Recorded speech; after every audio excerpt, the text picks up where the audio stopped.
Well, hello everybody, and welcome to the 214th edition of the Boxing Asylum Nuthouse podcast. I'm your host, Steve Wellings, and joining me tonight, we have quite an eclectic panel, a few new voices that you might not have heard before as well, so it's great to have these guys on. We have Andy Patterson, as usual, Adam Smith, Tom Craze, and Ben has joined us again, who came on the other week to speak about Amir Khan. And we also have a very special guest on the line. Mark Turley has joined us. Mark, how's it going? It's good to have you on. Yeah, good. Good, thanks, mate. How are you? Not too bad at all. Thanks very much. To all those listening, we're going to talk about Broner and Granados and the fights from the weekend, a bit of Roy Jones and all that type of stuff later on. We've got Mark for about 10 or 15 minutes, and then he has to go on and do other things. So we're going to jump straight in and have a chat with him right now. I haven't got the details up in front of me because I was flying home from work. So hopefully Mark will be able to fill in the gaps, my knowledge gaps on this situation. But I'm sure the guys who are listening have seen during the week a few things going back and forward surrounding Mark's blog post. This is to do with a fighter called Jerome Wilson. And Jerome, I believe, was from Sheffield, and he was boxing back in 2014 against a guy called Serge Ambomo. And unfortunately, knocked down in the second round, Jerome Wilson was stretchered from the ring after being knocked out, and subsequently he underwent surgery for a bleed on the brain. Obviously, as you can imagine, guys, things have been really rough for Jerome ever since. He's had troubles outside of the ring since his boxing career ended. I think he had to have part of his skull removed and all sorts of different operations. So obviously we wish him the best for that. But the thing that we're going to talk to Mark about is to do with the actor Paddy Considine. I'm sure you guys have heard about him. But Mark, if you want to jump in now actually and just take up the story, first of all, before we get stuck into all the Paddy stuff and the film and the book and all that, do you just want to speak briefly about Jerome's situation the night that he got injured and what's happened subsequently? Well, as you said, he was boxing a guy called Serge Ambomo. Jerome was a guy who had struggled a little bit to sell tickets during his career, and that had meant that he was probably pushed into riskier fights a bit earlier than he would have been if he'd been a big ticket seller. And he was in with Serge Ambomo, who's a ferocious Cameroonian guy who'd been in the Olympics and run away. He had his own story to tell, to be honest. It was actually a rematch. They'd had a fight a couple of months previously that many people described as fight of the year, massive event in the area. And this rematch was actually taking place. It was a Coldwell show, and it was the first night on Matchroom Fight Pass. So Eddie Hearn was in the audience, or was due to be in the audience. He did turn up in the end. And obviously the onus was on the promoter, Coldwell Promotions, to make sure that they sort of started the thing off with a bang. So the rematch was kind of signed up for that reason. Just like the first fight, it was an absolutely ferocious battle. Jerome was probably he was the better boxer, much more technically adept than Abomo, but less powerful. He got lured into, there was a lot of stuff about Jerome being pressured slightly to change his fighting style to be more fan-friendly. And he got lured into hooking with a hooker. And, he got put down in the second round, came back into it. And the fight was reasonably even, although Jerome was clearly tiring. And then in the final round, he got absolutely poleaxed. It was a sort of a roundhouse right hand. You can find the fight on YouTube now. It wasn't on there for a long time, but yeah, but absolutely poleaxed and went down, head bounced off the canvas and all that sort of thing. And then, as you said, he ended up subdural hematoma, had to go to hospital, quarter of his skull removed, was in a coma for 10 days, and had a very strange experience in the coma, which is all detailed in the book that I did with him about, he sort of imagined a kind of alternative reality. And then when he came to, he didn't know what was real and what wasn't, and it took him a long time to put his life back together. And he's still now, I mean, although he's kind of, Jerome's, mentally together now, obviously we're talking about 2.5 years since the fight. He was obviously a professional boxer and a personal trainer. He can't do any of those things anymore. He's in rehab still. He's actually got a metal plate, titanium plate, fitted in his skull now. But yeah, he's having a bit of a tough time and still struggling to come to terms with what's happened to him, which is, I think, most of the guys, John Joe Finnegan and Kieran Farrell and all those sort of people. I know Kieran Farrell's training now, but a lot of the people that this happens to them, it's a very, very tough thing. If you're a supremely fit athlete, as Jerome was, to go from that to, not being able to leave the house, it's a tough thing to cope with. So he's still, still having a bit of a tough time. Yeah, and You've written the book on him, obviously, which is entitled Wipeout, which was Jerome's nickname during his boxing career. Where did your Wiped relationship out, it was first? actually, yeah. Sorry. Wiped out. Yeah, Yeah, he was the Wipeout, and yours is called Wiped Out, isn't that right? that's right. Yeah, yeah. Yes. So apologies for that. That's all right. So where did your relationship start with Jerome then? When did you first come into contact with him? Well, funnily enough, I mean, obviously, I saw the bits on TV. There was actually when the injury happened, there was a little bit on Box Nation, and I saw that. I just finished my previous book, which was called Journeymen, and there was a guy in that called Daniel Thorpe, who's a Sheffield fighter, and he sent me a message on Facebook saying, that he was going to go and visit Jerome in hospital because he used to be a sparring partner of his, and he asked me to send him a book up in the post, to take as a present. So I sent a book up to Jerome, signed it, and sent it up to him. So he'd have something to read in hospital. I didn't appreciate, the situation. He obviously wasn't able to read, but because of the injury. But I sent it up to him anyway, and so because of that, I sort of followed his recovery from there. And as an outsider looking in, the impression that I got, which I think is the impression that most other people got, was that he'd recovered well, because when the cameras were put in the room, he always smiled. He's one of those sort of guys that has. He likes to put a brave face on things. So when the media are around, he did a good job to appear happy. So I thought he'd recovered well. And then what happened was he'd actually been keeping a diary of his recovery and this sort of ordeal, this psychological ordeal that he'd gone through as a result of the coma. And he put something up on the internet that he was interested in doing a book, and it got bounced around. And it was just one of those lucky coincidences. I was looking for something to do. I'd finished with Journeyman a few months before, and I was looking for something else to do, and someone tagged me in it and said, he'd be a good writer to work with. And I like the idea. I've talked about this before, actually. Sometimes it's difficult to put your finger on what attracts you to something. Obviously, Jerome wasn't a big name, but something about the idea of an injured boxer. I kind of like taboo subjects. I'm always a bit like that. I like controversial things, and this, to be honest, is a side of boxing that a lot of people don't like to talk about, and I think maybe that drew me to it a bit.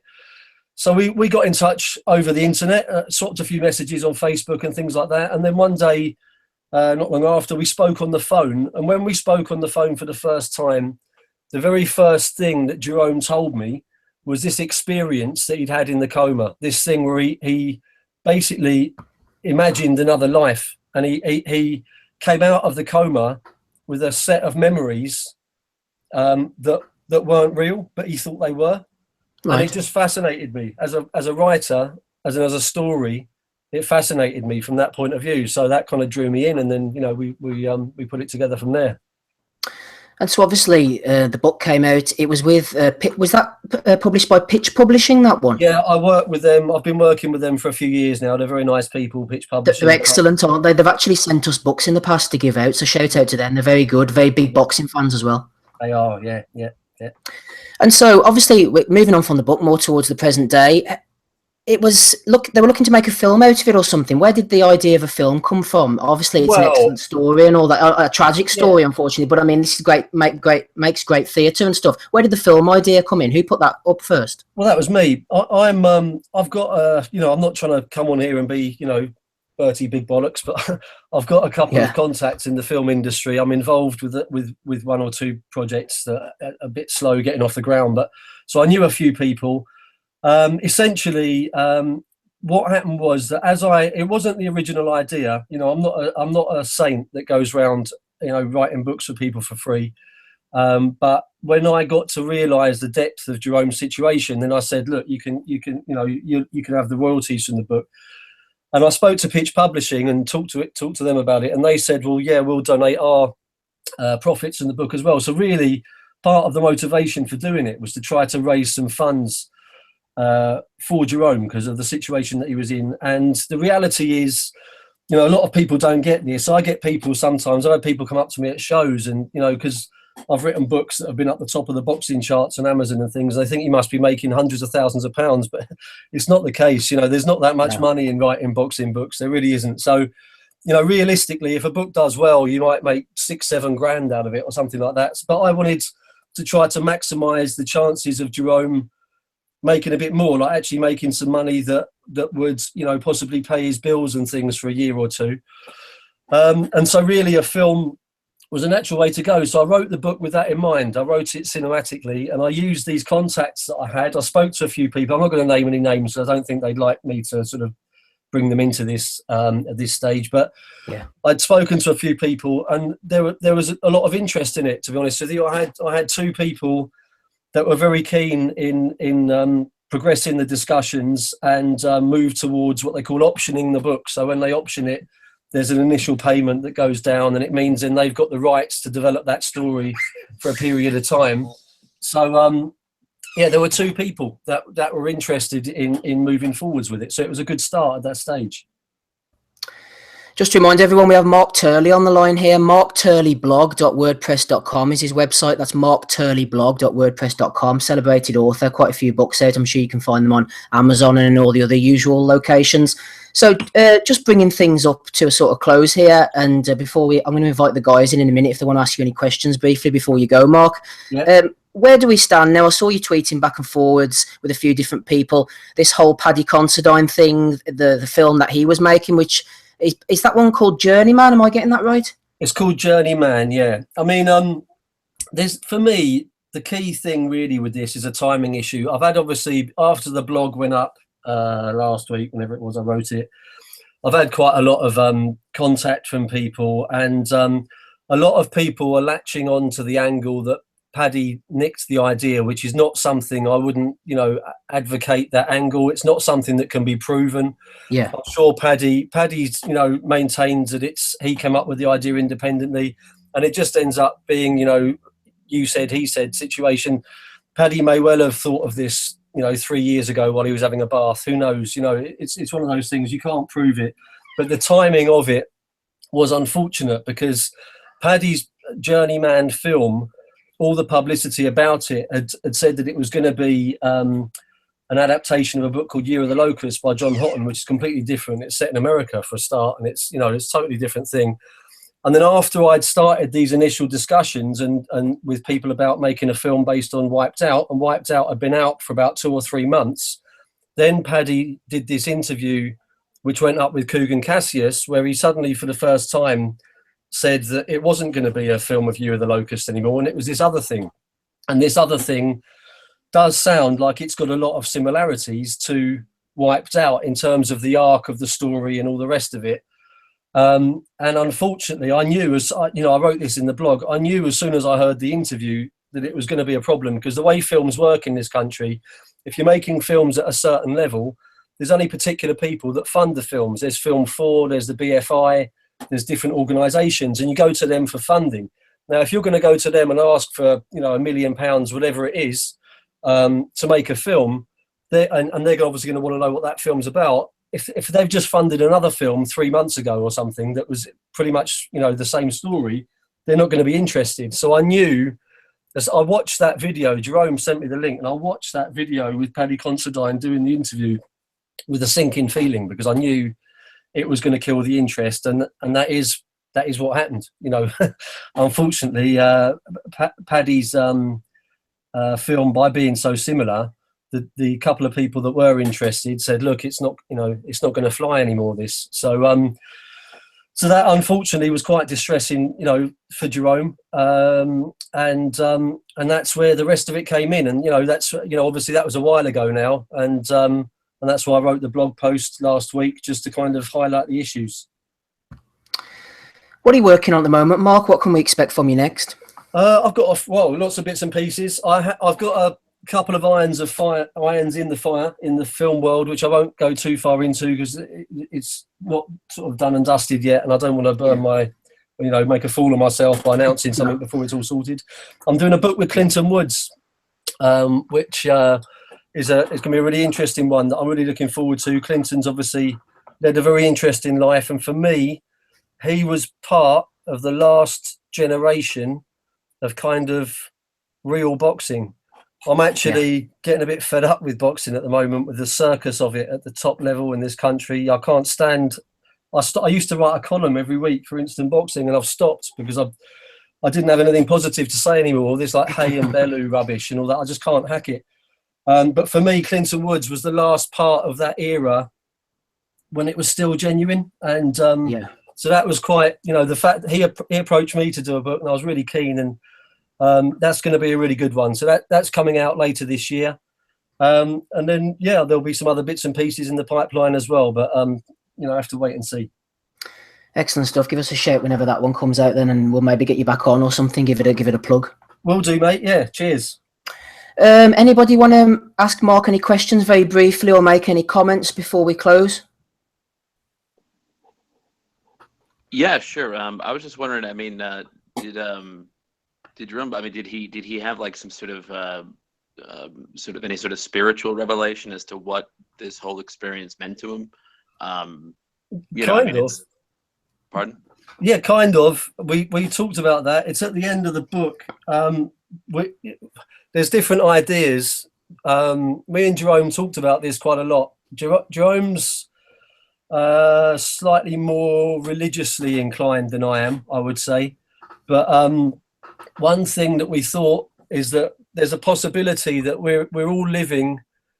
This is going to get very deep, isn't it? Now we're all living many different realities at the same time, and you're just kind of locked into one of them. And that actually in the coma, because people describe it as a dream, but the level of detail and the amount of time that it went on for, and the fact that he woke up with these memories fixed in his mind is more than a dream. And one way of interpreting it is that during that period, that 10-day period when he was in the coma, that he actually was in a kind of, I don't know, an alternate dimension or an alternate reality for a period of time. He got to live another life. He was another Jerome for a period of time.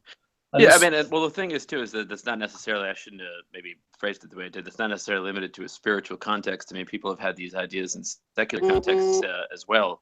Like, no, that's right, yeah. Like The Secret Life of Walter Mitty, right? Where it's unclear as to exactly what experience is real and which one isn't. Exactly. Or, the sort of Buddhist ideas of, that basically I mean, what you were just saying, that we basically all kind of maybe occupy an alternative reality and don't necessarily realize it, and maybe he came to that realization. No, I just find those questions to be very interesting. And no, there's a bit of that in there. There's a bit of all that sort of thing in the book, yeah. So that's something, obviously, Jerome's process of coming to terms with what happened to him. He had to grapple with all this sort of stuff. And I think he's always been a bit of a philosophical kind of guy anyway. But obviously, having undergone the ordeal that he did, it brings all that kind of stuff to the fore. Okay, Donny? Yeah, no, that was the only thing I had, yeah. Excellent, that's great. Thanks very much. Right, guys, go and follow Mark on Twitter at MarkTurley72. And as I mentioned before, markturleyblog.wordpress.com. Mark, it's been a pleasure having you on. Thanks very much for joining us. Thanks, Steve. Cheers, mate. Take care. Thank you. Bye. All the best, mate. See ya. Mark Turley there, excellent stuff. Sad for Jerome. I wasn't quite expecting the interview to take that turn, Donny, but thanks anyway. It was a little bit surreal, but Jerome, obviously, like many other boxers, has suffered greatly, and I don't know what the deal is with this film that they're making and stuff, but interesting stuff, Donny, anyway. Yeah, this is the Thinking Man's Boxing Podcast, so, try to live up to that reputation where we can. Rain Man. The main man, indeed. Right, we were hoping, as I say this every week, we were hoping to have the Guru on, but we're not sure if he's going to jump on or not. We have got Adam Smith, though. We've got Ben as well from Ben BNTV. We had him on recently. Donny, Andy Patterson, Tom Craze has joined us as well.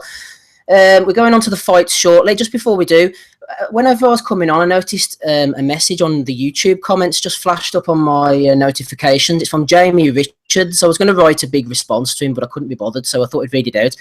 Jamie was actually challenging something that was said recently. He said, Fred Evans is the worst Olympic medalist to turn pro, ? Fred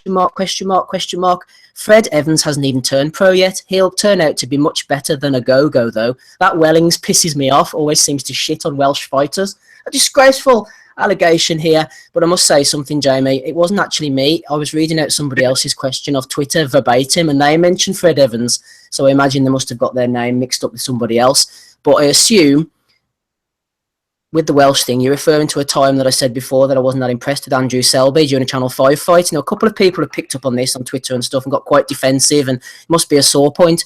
All I can say is, I'm sorry, Selby's interest to me. I can't think of too many other anti-Welsh examples or a whole file of evidence on it. So if I'm wrong, please feel free to correct me in the future. But thanks for your patronage, as Donnie would say, and please leave a review. So hopefully, and put him at ease after that clarification there, guys. But we'll move on anyway to broner-granados. Did Evans not get banned for drugs?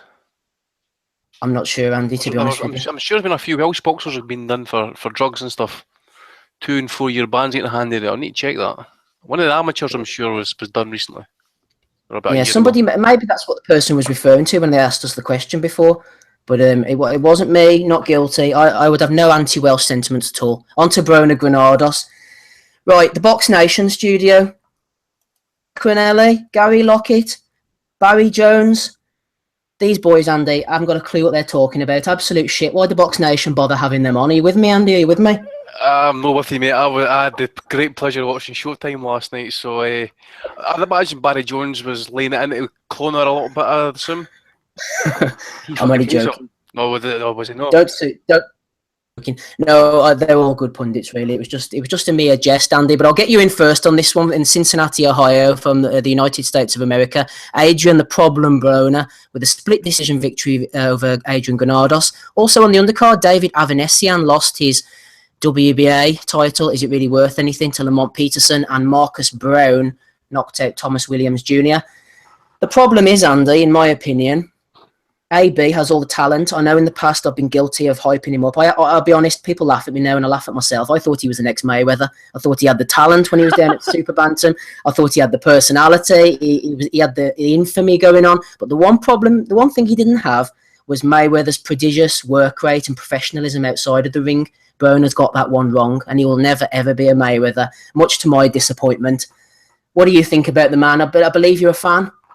Big fan, mate. No, see, I'll try and be as polite as possible as I can to Broner. Everybody knows I'm a big hater of his and stuff, so I'll try and not be too hard on him. But, well, first off, let's just go to the weigh-in for a starter. I mean, I don't think he made weight. Avanesian, Peterson and Granados all failed to make weight at the first attempt. Granados claimed that he was 147 bang on the nose before he went to the weigh-in. He then steps on the scale weighing 148 pounds. Cloner gets on the scales weighing 146.5. So if the scales is off and you've got 3 guys before you fail in the weight, that means Cloner was half a pound over the weight limit. He didn't re-weigh in.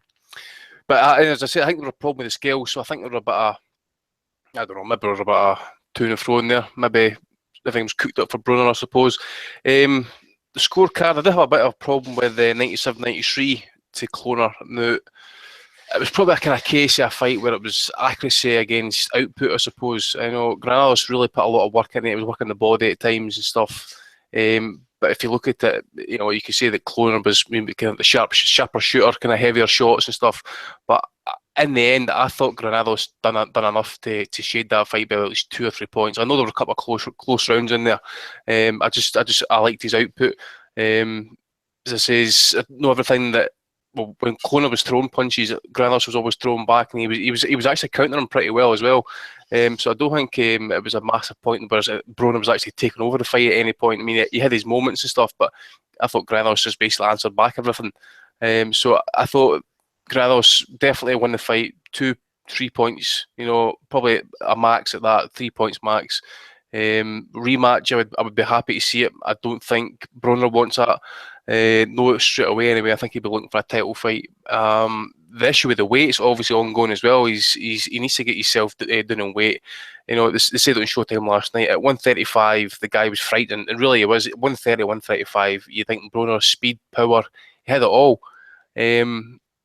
I was a heavy critic in the past. I mentioned when he lost to Chino way back on the forum and stuff that, you know, he needed intervention and he needed it soon because he was going to wake up to maybe like mid-20s, late 20s, and that realise he's pissed away most of his talent. Maybe the stint in jail will basically kind of like refocus him, but it's not helping with his weight issues just now. So we'll need to wait to see where he hangs out. If he hangs out at 147 for much longer, I would say all the top guys would beat him. We saw what Porter did, and he tried to get a catch weight there. I would think Garcia would probably beat him, maybe. Who else we got the title list at welterweight? Brook, definitely, if he can make the weight. So yeah, probably even Spence as well. I think Spence was probably school him, but yeah, he needs to kind of basically get down the weight. 140 definitely. Smido, Andy mentioned it there, briefly touched upon Broner. He had a nightmare year last year, ending up in prison and all the arsing about it. I don't think he'd fought since April. I was just looking at him beforehand. They did an interview with him in the gym, and Box Nation showed it, and he was sitting there, and he looked fat. He had these little cheeks where he looked like he was storing nuts for winter. He's got this big, massive, stupid beard hanging down, and he had bags under the eyes. He just looked like a tired man. He's only 27, this kid. He just looks like he's burnt out, Smido. Yeah, it's just become shagged out. Yeah, shagged out. You know, probably him doing the shagging and getting shagged when he was away last year. Like, it was an embarrassment from start to finish. He's coming. He can't make the weight. He changes the weight. The scales are fucked. He comes down wearing a fucking balaclava. I mean, he should have been arrested really on the way. I mean, in America, they shoot black people for like that coming down to the balaclavas, don't they? That's the type of thing that you killed for in America. Not over here. This is why we love Britain. But that's the type of thing you get killed for in America. He's come down with some rapper with a WBC belt. Like, what's that all about? It's a 10-rounder. I didn't even know it was a 10-rounder until I turned on. Like, and then, I mean, how many rounds last night did Adrian Broner win clearly? Maybe the 6th, maybe the 9th. Not many, yeah.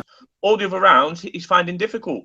Granados, we saw him box and move. We saw him get up close. He was having, Granados was just winning with his jab early on in the first 4 rounds.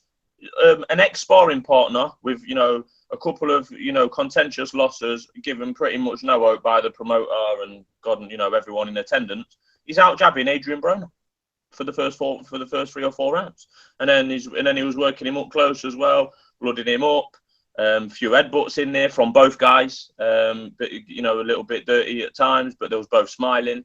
It's just Broner's is too small to be at that weight, as Andy has said. He gets beat by any of the top 10 at welterweight, any of them, including the champions. It's just too small, so he needs to be back down at super lightweight or whatever they call it nowadays. But he's also going to struggle there because the guys there are pretty good. I would love to see the Burns fight. I know it's been spoken about a lot of the times. I think he would be blazing enough to actually come to Scotland, and he'd have a shot there with the treatment that Andy and Tommy and the boys give him. That would be entertaining. But I just, what he's got down to a T. The only thing that Broner's got down to a T is people will tune in, like me, will tune in just to see him get beat, or in the hope that he gets beat. And there's not many people left now that are like that. We had Mayweather for a time who was like that. But other than Broner, there ain't many people who you would get up at 3 in the morning in the UK in the hope that he gets beat, and he's one of them. Tom, we all know that Broner seems to be a favourite of Al Heyman. He can do no wrong. He got the fight pushed from a 12-rounder to a 10-rounder because he didn't fancy it. It was supposed to be 140. He got it moved up to 142. Didn't think he could make that, so it gets pushed to 147. Basically tells Granados, if you want the payday, I'm the power broker here. You're going to have to just get up to the weight or whatever. He got $1 million, according to boxingnewsandviews.com. Go over and visit that site. My friend runs it, actually. It's a very good site. Compared to Granados, he's 250,000. Tom Craze, has there ever been a fighter in recent years that has just been indulged so much and so often than there is for Broner, despite all the misdemeanors, despite the poor performances in the ring, despite the fact he's fighting realistically Granados, ex-sparring partner, not really a very good opponent in the scheme of things, considering he's pissing his opponent away. This is the longest question in history. But Tom, has there ever been anyone as indulged as Broner? I lost you at the first time you said indulged, actually, but hopefully I'll stick with it. The only one that springs to mind, actually, certainly from the kind of Americans' perspective, was Berto, and that's kind of going way back. And I'm thinking, I mentioned Berto in terms of purely the financials, and he was on certainly more than kind of $1 million a fight, but at least what Berto was doing was blitzing guys and knocking them out and looking okay at the level he was at. Broner is I think it's a good shout. Broner is one of the guys who is being kind of riding the gravy train, really, and I don't see that slowing down anytime soon. I think he's got so much name value. As Adam was saying, people will tune in to see him get beat. We've seen it before. obviously, and everyone loved it. Maidana was the big kind of coming out party almost. Woo! Every single time that happens, people will stay up until the early hours and pay good money to see it. To be honest, I can see Broner ending up in another pay-per-view. How, when, I don't know. I mean, if you listen to the Showtime broadcast last night, he genuinely believes that he can go up to 154. I heard that. That was fucking terrible. He's still talking about the Pacquiao fight. I think that's something that could potentially happen. He's going to be in big money fights, and I think the likes of Granados, assuming Broner keeps winning, which obviously is a big question mark, we're going to see him in title fights. Whether it's Peterson next, whether it's the winner of Furman Garcia. Yeah, and I don't see an end to it, to be honest. Ben, I need to add a bit more concision to my questions. I'm very much aware of that, so I'm going to keep it short and sharp for you. Peterson next. Crawford, obviously, because the promotional device doesn't look likely. Maybe Ricky Burns. Ben, where would you like to see AB go next? Peterson would be okay. I think Peterson would beat him now. I think the thing about Adrian Broner is, like, we tried to get an interview with him just before this fight, and we were speaking to his people. I think they were very reluctant to give anyone in the media an interview for him, and the feeling that my writer Ryan got was that there was really serious problems going on in the camp. I think before Adrian does anything else, before Broner does anything else, I think he needs to sort out how he's training and what he's doing, because I don't think it's going to get any better than what we saw yesterday, until he sort of sorts that problem out and gets rid of the negative people that might be surrounding him, because people in his position do get a lot of clingers on. And I think that's his biggest problem. But yeah, I think, like I said, Peterson would be a good fight, but I think Peterson would beat him. It would be nice to see him over here, sort of like you said, Ricky Burns. But yeah, like I said, I just think he needs to sort out his camp more than anything, and sort his head out. I know he said he's a changed character, but whether he is or not, truly, is a different matter, really. No problem, Ben. Just on the subject of interviewing Broner, I actually got to speak to him back in 2009, I think it was. He was a hot prospect for the Boxing News.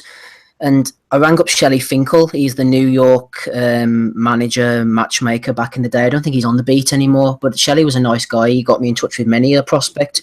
But he wouldn't give me Broner's personal mobile number, and he'd always give me the mobile number of all the other guys I'd spoke to, Danny Garcia and Lemieux and Deontay Wilder, and it'd never been a problem. So I thought this was a bit strange, so I badgered him, and eventually he gave me Mike Stafford's number, who was his trainer. Mike Stafford just put the phone down on me twice. He didn't even say anything. So that showed what he thought of me. So I went back to Finkel again. He was like, I don't know whether I should give it you or not. Eventually, he gave me Broner's phone number. But I just thought that sort of reticence that he had, and he was a bit reluctant to... Even back then, Broner had just come out of... I don't know if he'd been in prison or been in trouble with the law. I can't remember exactly what he'd done.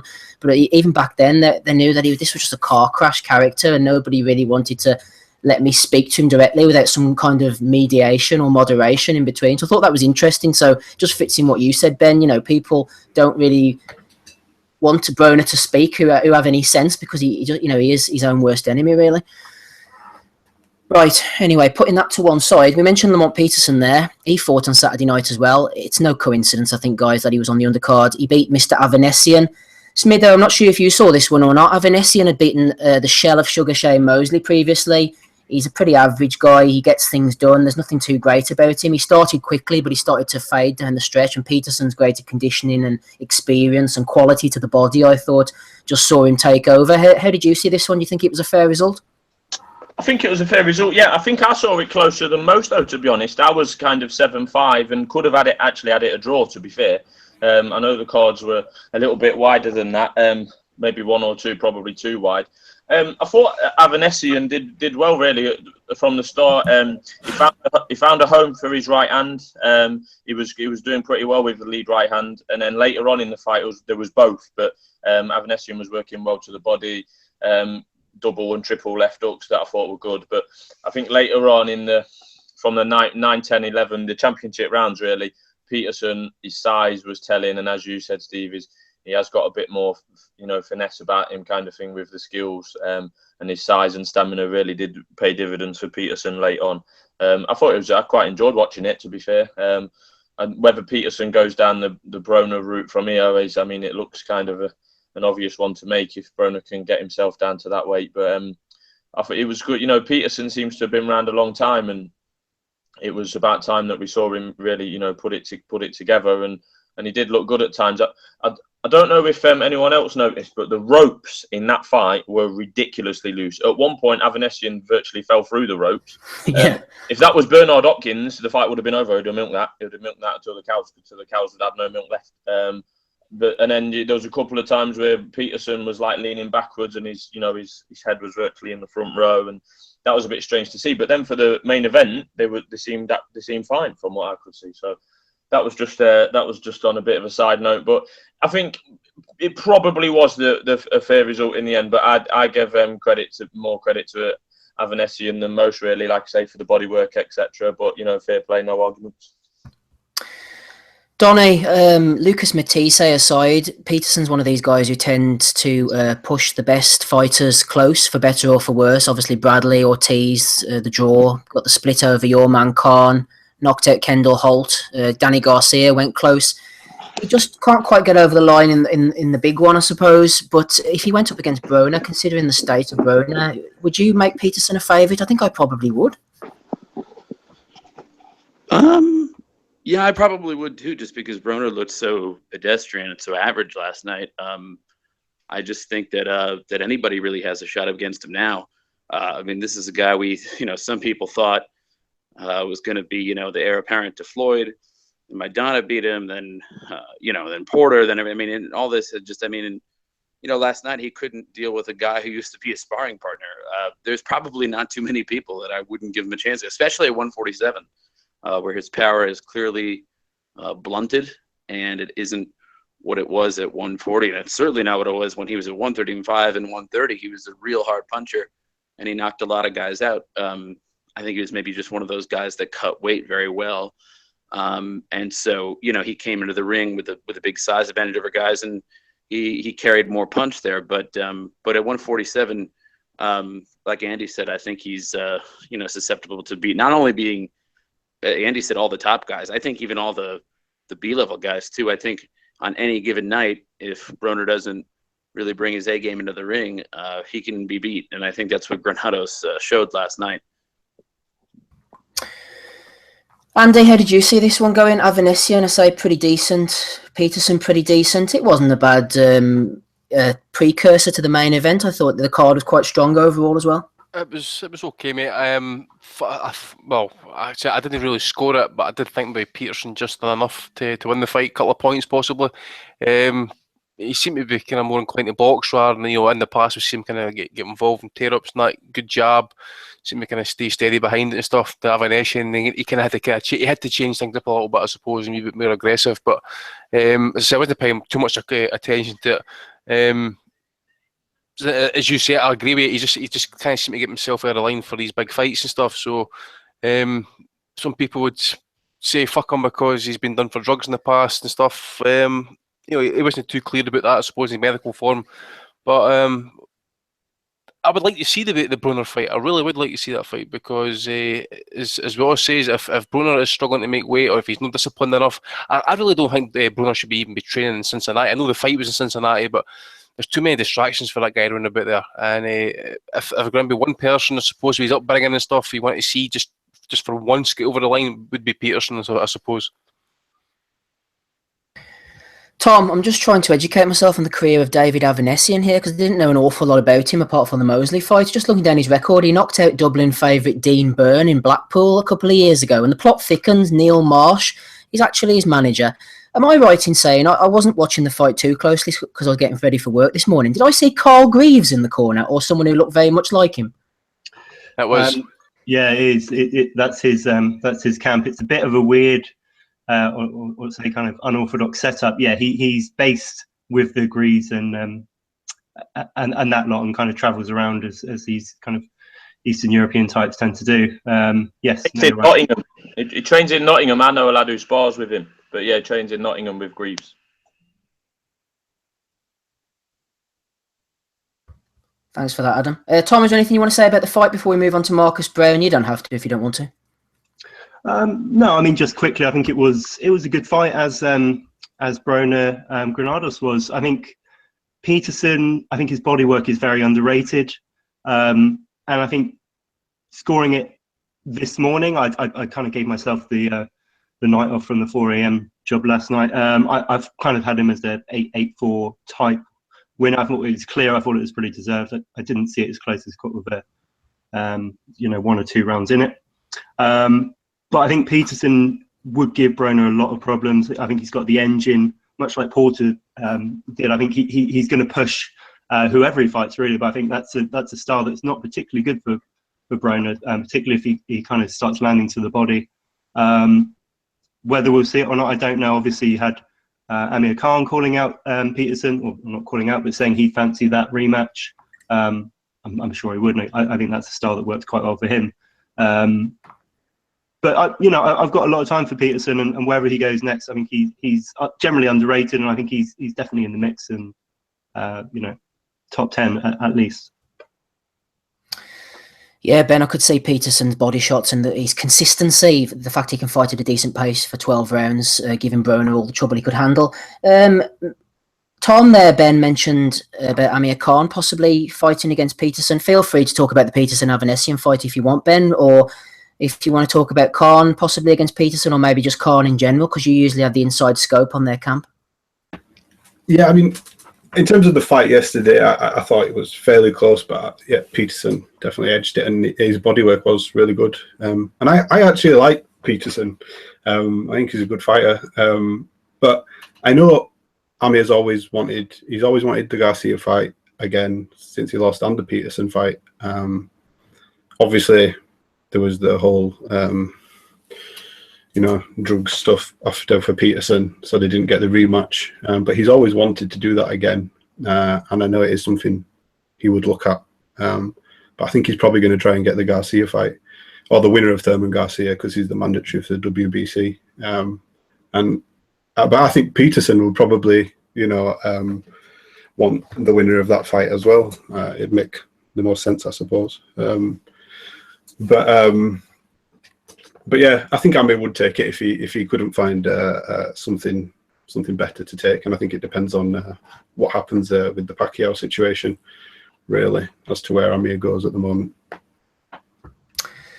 Cheers, Ben. Last but by no means least, Donny on the undercard, the opening fight on Box Nation, a thoroughly enjoyable, if not one-sided affair between Marcus Brown and Thomas Williams Jr. To my folly, I picked Williams Jr., given the fact that he'd had a go against Adonis Stevenson, no more, no less.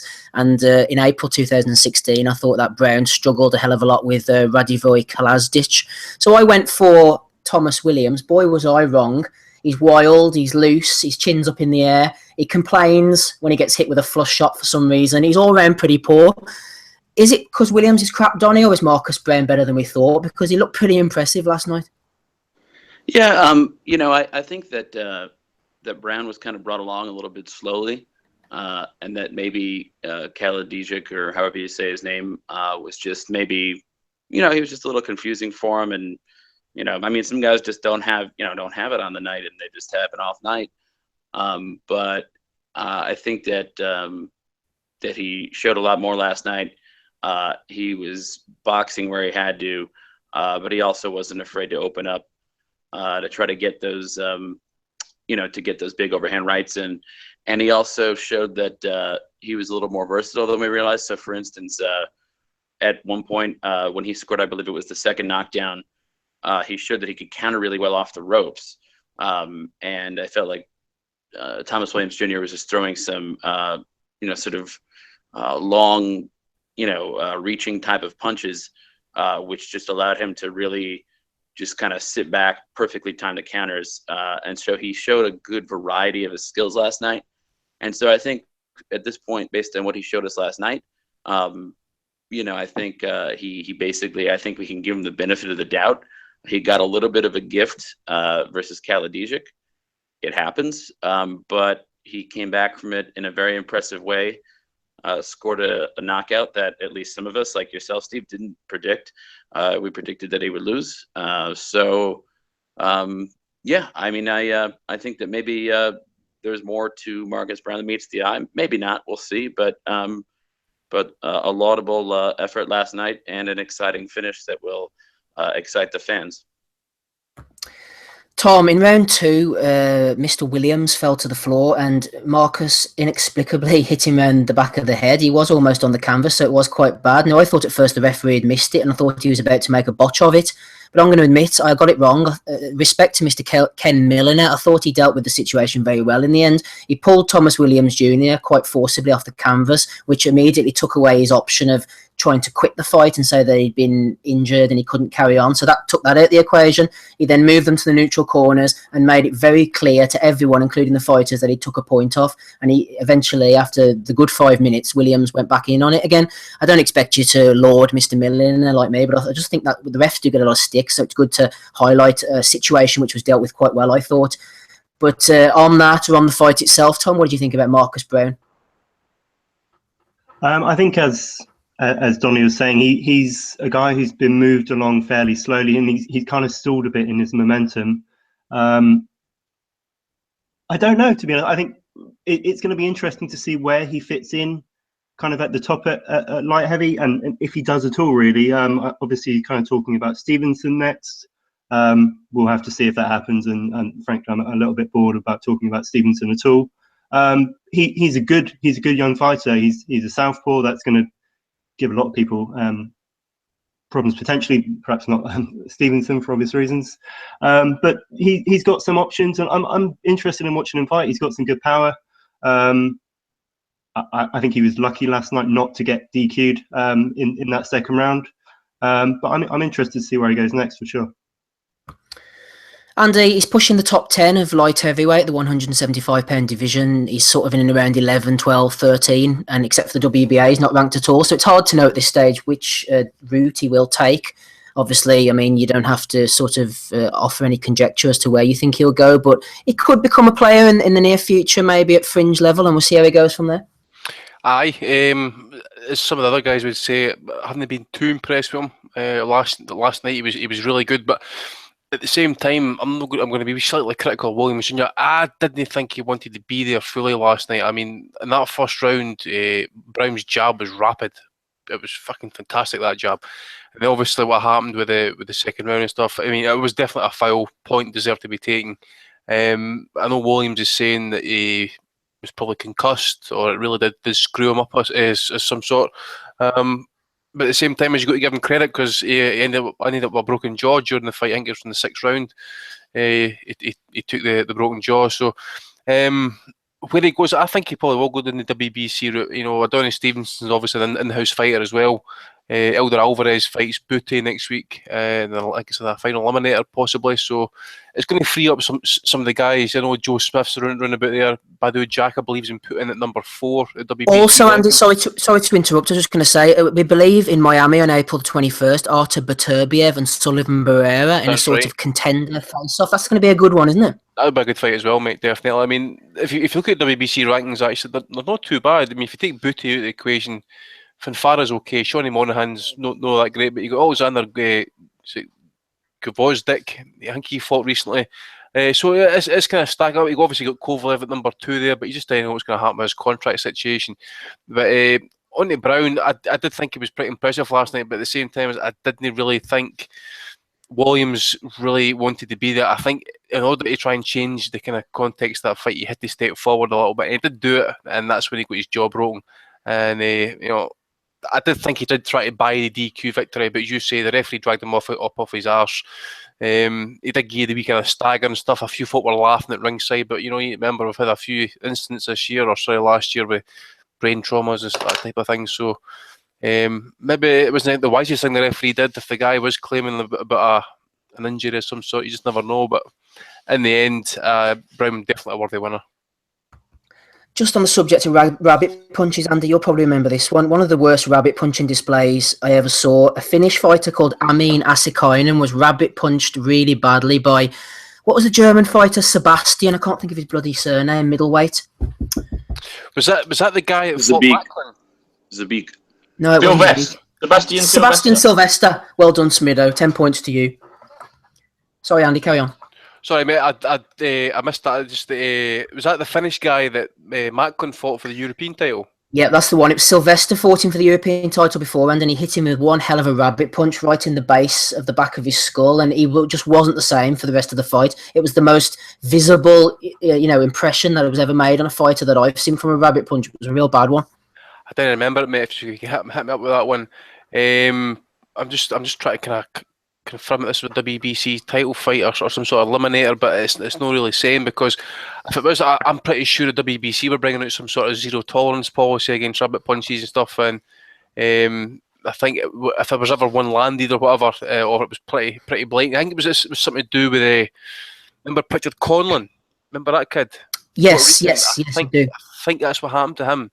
He'd received a few too many rabbit punches. I don't know if he's still in a coma, but I know he was badly damaged. But they were talking about like immediately stopping the action, and a first warning, and any continuous action was by the same boxer was going to be a hard warning or point deductions and stuff, and then the referee would have the discretion to take away more points and just basically put the fighter out of the equation. I'm just trying to think he actually. My own list actually at rabbit punches just now, but I can't think of anything just now. But just obviously that Richard Conlon one was the kind of one that kind of sprung to mind to me in the WBC rules. Yeah, I like to see them taking a firm line on that, because I don't want to be an arsehole or anything, but I mean, it is dangerous. I remember David Hay, after he fought John Ruiz, I think he was laughing, saying, well, you have to do something a bit naughty every now and again, but rabbit punching's dangerous shit if you do it consistently, heavily, so, Right, no rabbit punches from you, Smido. You're as clean as they come. Any word on Brown against Williams? No. Ben? Did you not watch it, though? No. Smido's too hardcore for those type of fights. What about you, Ben, before we move on? Yeah, I watched the Showtime stream, and like Paulie Mullin, as you said, Williams just didn't use any of his fundamentals at all, and I don't know what he was trying to do in that fight, to be honest with you. But what Brown did was, I don't think it was acceptable at all, especially considering these two apparently knew each other or were friends. At the end of the fight, Brown said that he thought Williams was trying to get up. But when you watch the replay, it doesn't look like that. And even if he did think that, surely let him get up and then try and finish him off. If you have some honor to your name. I don't know. I thought it was disgusting what he did, to be honest with you. But yeah, other than that, I think Brown just obviously dominated him. That's it, really. Excellent stuff. Moving on, Wilmington, Delaware. Smido, Box Nation called themselves the Channel of Champions, but there was a championship, WBF championship on the line on Saturday night, and two champions. First of all, most notably, Bobby Gunn, former bare knuckle champion, getting knocked out in the 8th round. Why was this fight not on TV, Smido, in the UK? Pay-per-view, was Friday, wasn't it? Well, it couldn't have been live on Box Nation on Saturday, because Box Nation last night had Russian MMA and Dutch kickboxing live, both last night on Box Nation. I didn't watch any of them, so I can't give you the lowdown, Steve. Sorry. Roy Jones Jr. was in what can only be described as a circus act on Friday night. 48 years old, I think now, Mr. Jones, against 43-year-old Bobby Gunn, who hasn't been seen in a proper ring for a couple of years, lost his last 3 fights. A great story, really, to just two old idiots just trying to get a payday. And basically, Bobby Gunn quit on his stool after round 6 or 7, I think. Not much to really say. There's a clip going around about Roy Jones being back to his best because he landed 4 shots, within 4 seconds, and he looked brilliant against someone who was basically just fat and plodding around the ring. Roy didn't have it. That particular flurry that did stumble Mr. Gunn, Jones didn't have enough energy to even follow that up. They basically both stood there and both admired what had just happened. Bobby Gunn thought about it for the next 30 seconds and then quit on his stool, and that was that.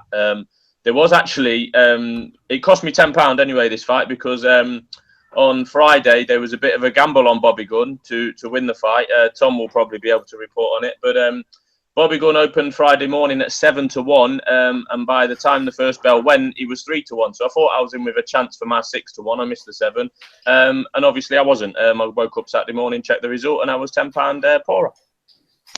Tom, would you bang the house on Bobby Gunn, as in Smido's directions? I think anyone kind of even considering betting on this fight in 2017. Could probably find better things to do with their money. It was what it was. Jones looked okay, actually. He looked like Roy Jones Jr. at 48 years old, and Bobby Gunn looked like a mid-40s guy who hadn't fought for 4 years.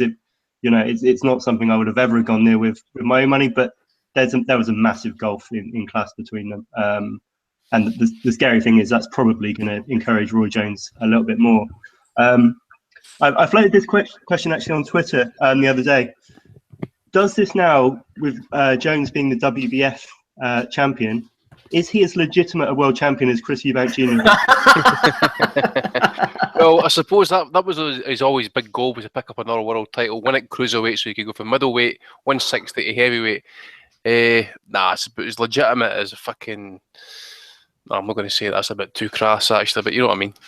Depends though, Tom. What version of the WBF is this? This is the World Boxing Foundation title, so it's not even the same World Boxing Federation title. They're apparently in dispute over the trademark that Audley Harrison beat Richel Hershisia for all those years ago. So it's not even the genuine WBF version of the belt. No, you're right. I mean, there's prestige and then there's prestige. So yeah, it's probably a different level. Andy, I was looking back on Jones's record before we came on air. The post-Hopkins reign of terror. Do you remember he's having all those, I think it was IBF world title defences, wasn't it? You had the likes of Murky Souza, Tony Thornton, Richard Frazier, was it? Who else did we have? David Telesco. Do you remember they said that was the bullshit reign of terror? He really fought a lot of crap, but... Was that the 160? It was he fought... No, Griffin was the guy that beat him, wasn't he, on disqualification? It was Bryant Brannan, Sosa, Tony Thornton, the postman. He had a lot of Antoine Bird, a lot of poor defences. But I mean, do you think Bobby Gunn would have slotted into that IBF defence range? Well, if you look at some of the guys that he did fight, I mean, Richard Fraser, Reggie Johnson was okay, I suppose. David Telesco. I mean, who was the guy he knocked out? Remember, he hit him with a shot from behind his back, broke the guy's ribs. I think he was a postman or something like that. That was Tony Thornton, yeah. Was that Tony Thornton? No, I think so, yeah. I think he'd been around for a wee bit. I think Bobby Gunn would be right at the top of that list for like poor fights or poor defences. It was a vacant title last night. As Tom says, he actually looked not too bad, but then he's fighting a guy who again has been alluded to. He's been out the ring 3-4 years, fighting on the licensed circuit. You could just see that Jones's class, it was a class apart compared to what Bobby Gunn had to offer him. I think actually the reason he quit, I think, was because he had a broken nose. Because after the fight, the blood was absolutely pissing out his nose. But it's this thing with Jones. I remember I had Bryn on the show a couple of months back saying that he's going to keep fighting. I really think he's going to keep fighting until someone really puts a nail in his coffin, and that's going to be in the ring. If you listen to what Bryn's got to say about him, and then try to read into it your own self, it's that what he had to deal with as a kid. The guy's damaged, man. There's no other way to put it. Yeah, if anybody's looking for anything quite amusing to watch, if I remember correctly, the fight against Murky Souza, after Souza stopped in the 6th round, it's one of those rare occasions where he starts to attack the referee. I think it's the Souza fight. I'll look that up on YouTube later, so give that a watch if anybody remembers. Donnie, is there anything you want to say about this before we close out of this show? Nope, I'm good. And finally, Ben, anything you want to add? You don't have to if you don't want to. Just quickly, I read today on Boxing Scene that someone's already talking to Roy Jones Jr. about fighting in Belarus in May. So I seen that. It was the Russian guy? What's his name? Hrynyov or something. Hrynyov, yeah. Aye. Yeah. Belarus. It's so frustrating. It's so frustrating though, Ben, because I know it was different times and different eras, and he was making a lot of money back then. But why didn't he refused to travel during his heyday, and neither did he really need to. But I would have loved to have seen him get on a plane, forget about Belarus and freaking Latvia and all this shit. Get on the plane and fight Darius Michalchevsky, and then we could have settled that argument. But he never really fought out arenas and that. Did he fight in the MSG arena a few times? Like, no, the actual full arena, but the actual one, the one off the adjacent there. He wasn't really a big a ticket seller, was he?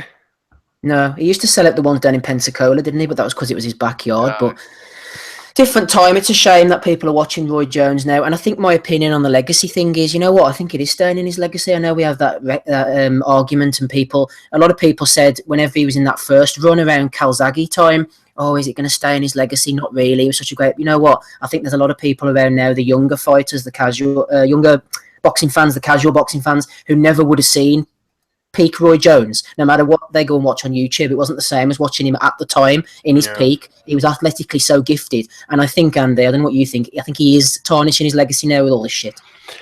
I suppose, mate. I mean, he'll always be a Hall of Famer. He'll always be an ATG. It's just like, you know, Pacquiao. How long's Pacquiao going to keep on going for? Is he going to be fighting these guys who's going to end up tarnishing his legacy?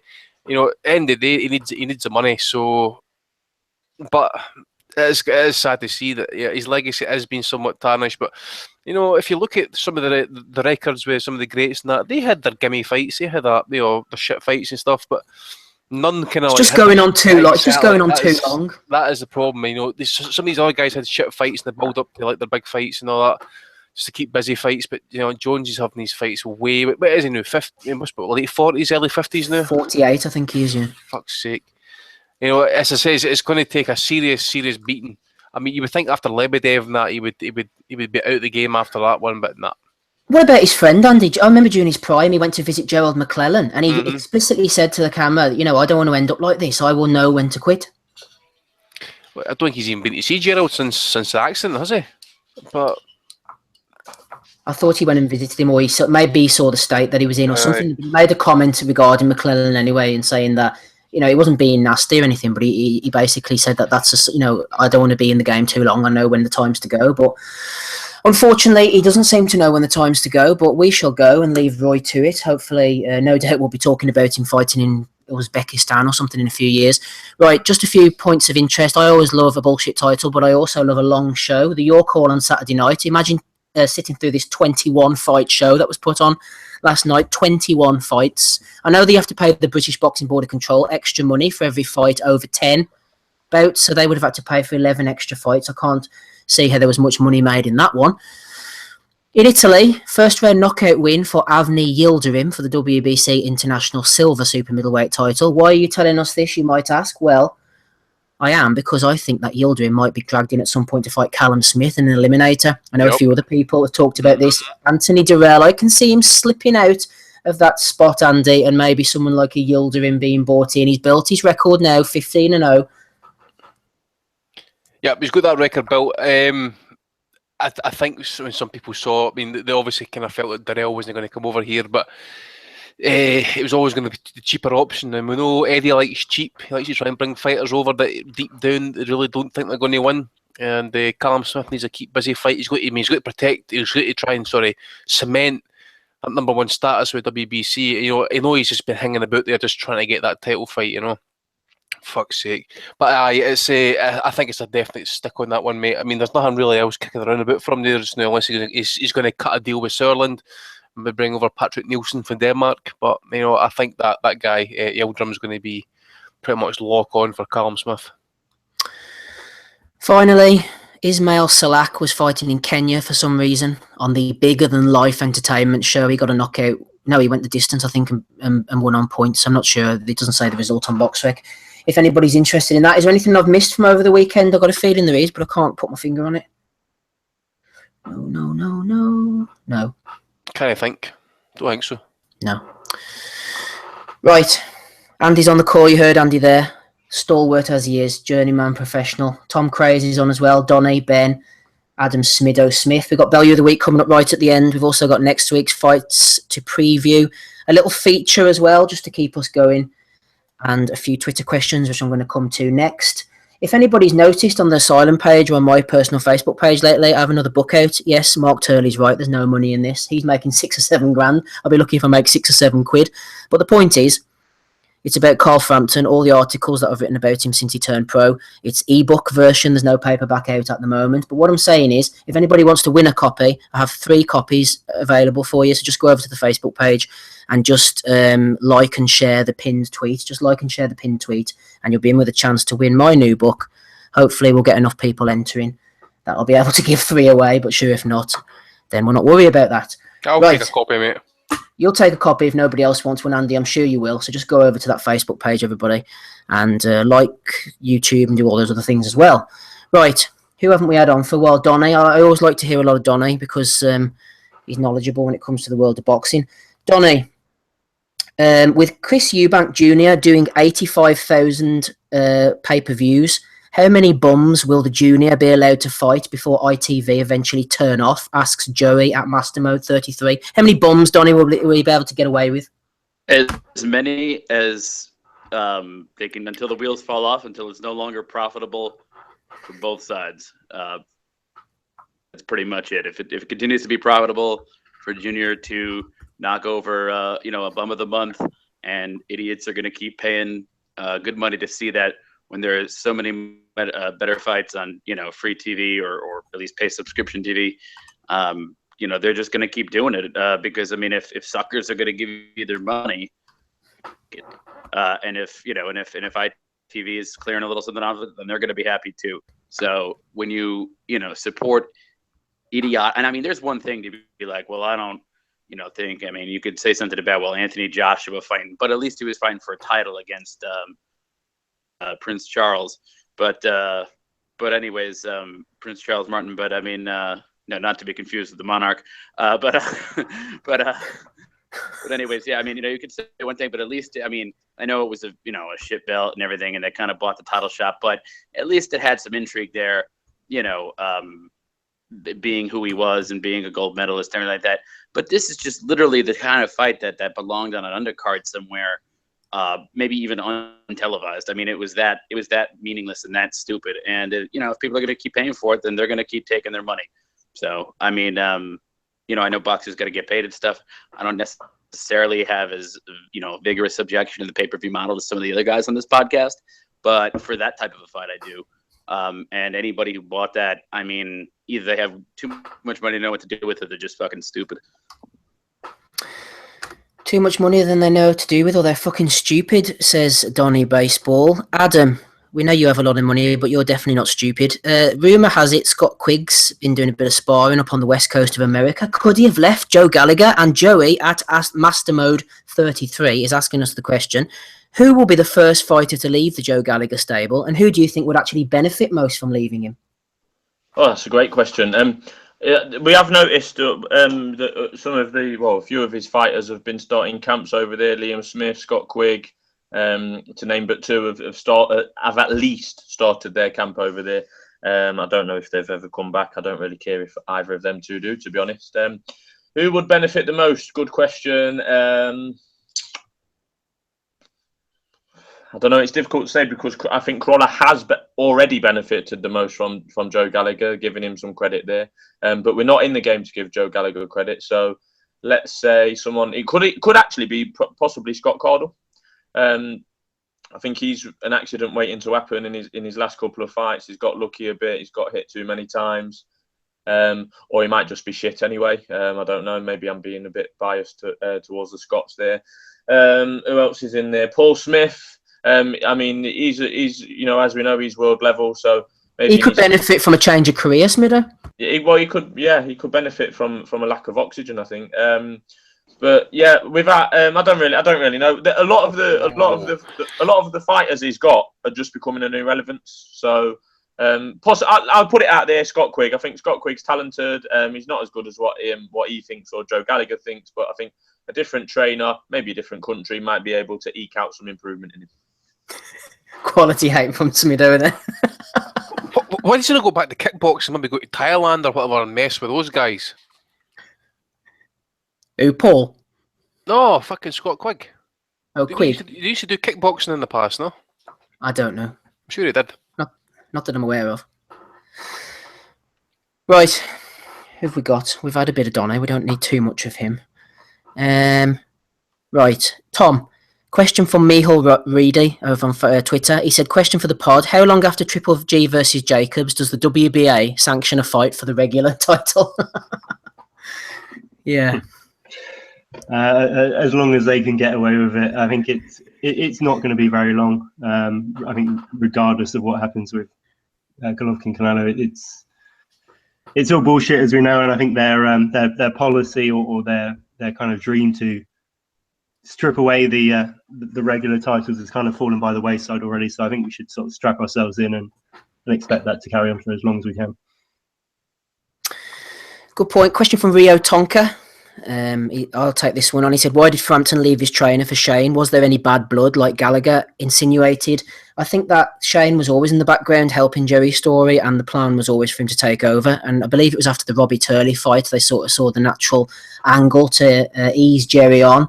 It didn't go down too well in parts of Belfast, to be honest. Jerry's a stalwart of the game. He's been around for many years, and there was a little bit of animosity towards Cyclone because of that. So that's just where the bad blood's come from. And I think Joe Gallagher, I know what you're on about. I was at that press conference. That was when Quigg and Frampton had the press conference, Rio, in Belfast. And Joe Gallagher, he'd obviously pre-primed that one. I think he got that one ready. He knew it was a stick to beat them with. And so he mentioned Jerry's story right at the beginning and then got a round of applause off the fans because he was trying to bring the Belfast fans on side. I think that's the reason why Joe pulled that pretty tactical move, to be honest with you. So hopefully that will satisfy your question. Finally, Ben, not really a question, but more of a talking point. April the 8th, I believe Box Nation are going to be showing Lomachenko against Sosa. At first, Ben, I thought to myself, I'm not really sure about this, but as fights go, this could actually be pretty decent. At least Sosa's not going to lie down like a certain Mr. Nicholas Walters. He will come and have a go at Lomachenko, but that might be to his detriment. Dropped his belt as well, the WBA title. Oh, right, okay. What do you think, Ben? Lomachenko, Sosa? Oh, Ben doesn't think too much about that one. Anybody else want to mention Lomachenko, Sosa? You don't have to. We can move on if you want. Okay, we shall move on. Just seen Ben saying he's be right back. Oh, no problem. We'll get him back in a minute. Right, Andy, quick feature. Unless you may or may not know that they were in the year 2017. So that means that 2007 is it's the 10-year anniversary of 2007. And you're probably thinking, well, what is he on about this for? I actually think 2007 was a really good year for boxing, pretty better than 2016 anyway, and a lot of the years that have gone since it. There was a lot of good fights, I believe, Andy. We've been trying to put together a list of some of the better fights. I know we had Hatton, Mayweather, De La Hoya. I don't want to steal your thunder. You've got the list of all the fights that took place. Do you want to just read them out? Yep, I would say that some of them are all great fights. I just managed to kind of pluck out all those ones that was in 2007. So we had Sam Peter beating James Toney in 12 rounds. Joe Kawasaki against Michael Kessler, 50,000 at the Millennium Stadium. Floyd fought twice that year, super fights, Ricky Hatton and Oscar De La Hoya. Nikolai Valuev beat Jamil McLean in 3 rounds. Chad Dawson, I think he won the WBC title by beating Thomas Adamek in 12 rounds. Shane Mosley beat Luis Collazo. It was his first fight at 147 in 5 years. Robert Guerrero, he went to Denmark, fought for the IBF vacant title and beat Spend Abze. Miguel Cotto won an 11-round knockout against Octa Urcal in Puerto Rico. I think he retained his title. Stieglitz got knocked out in 3 rounds against Alejandro Berrio. It was an IBF super middleweight title fight. Rafael Marquez stopped Israel Vasquez in 7 rounds. Great fight. Great fight. Victor Chinin KO 12 against Victor Bourgeois, IBF flyweight title. Vladimir Klitschko knocked out Ray Austin in 2 rounds. Not many people remember this fight, but it was a good fight. Jean-Marc Mormick against O'Neill Bell. Brilliant fight. If anybody hasn't seen that, go and look that fight up. Was that the first one, yeah? I think it was, mate. It was when it was in Paris. Oh, no, that was maybe the second one. Then was the second one. This is the one that went to points. Yeah.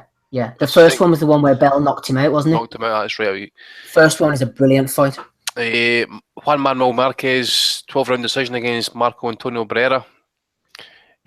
Michael Kessler beat Labrado Andrade. That was, if you see that fight, actually, Andrade he's got a chin of God, that guy, actually. He could take a trimming. Henry Maskey, 12-round decision against Virgil Hill. He came back after 10 years, Maskey, to get that revenge win. It was his only defeat, and came back after 10 years, as you say. Pong Slak Wonkanjam KO'd 7 against Tom Nebo Saruburu in Thailand.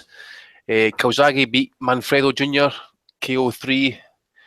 I think it was the precursor, actually, the Kessler fight. Ruslan Chagaev beat Nikolai Valuev in 12 rounds. I think Chagaev was outweighed by 91 pounds. That same night, Manny Pacquiao knocked out Jorge Solis in 8 rounds. One fighter who never seems to get a lot of breaks is Christian Miares, 12-round decision against Jorge Arce. Edgar Souza beat Brian Valoria 12 rounds.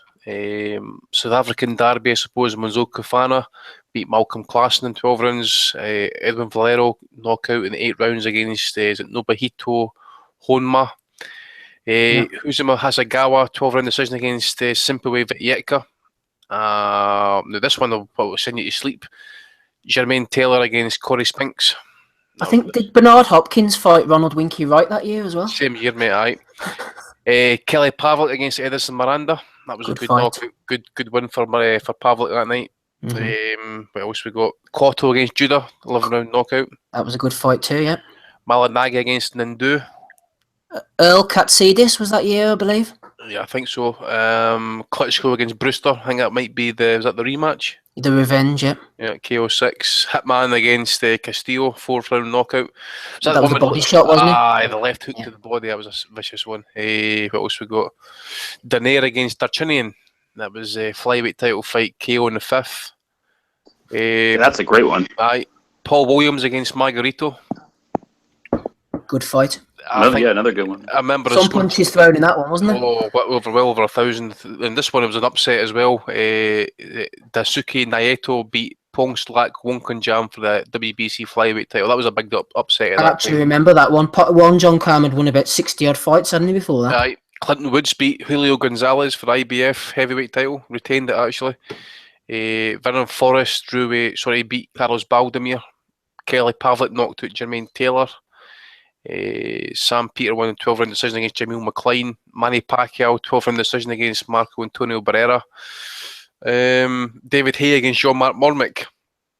Another good fight. Hay down in the 4th round in that. That was in Paris, wasn't it? That was on the old Setanta Sports, yeah. That's right, aye. Cotto against Mosley.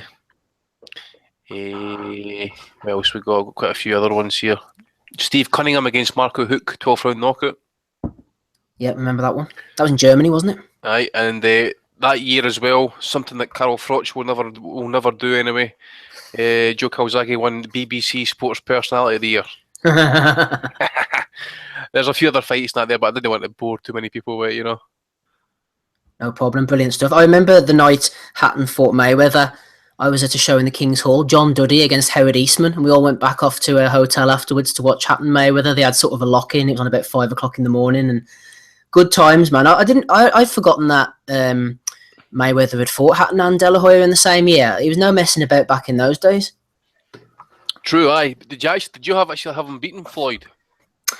No, I thought Floyd won by about a point, but it was very, very close. I think if De La Hoya I remember Freddie Roach saying this as well, if De La Hoya had been able to keep the pressure on, but more so keep throwing the jab, he stopped throwing the jab for the final 6 rounds after having a hell of a lot of success in the first 6.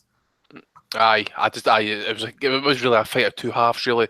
If you just looked at it, whenever Oscar got him up against the ropes, he was just kind of like trying just like dig the left hand a wee bit to the body. He wasn't really doing too much. I just think Floyd's engine, stamina, ring savvy later on that fight was basically a telling factor.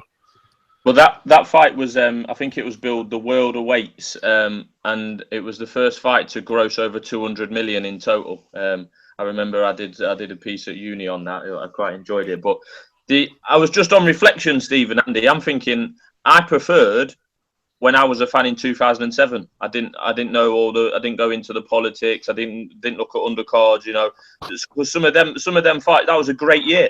I remember watching a lot of them fights. I was a proper genuine fan.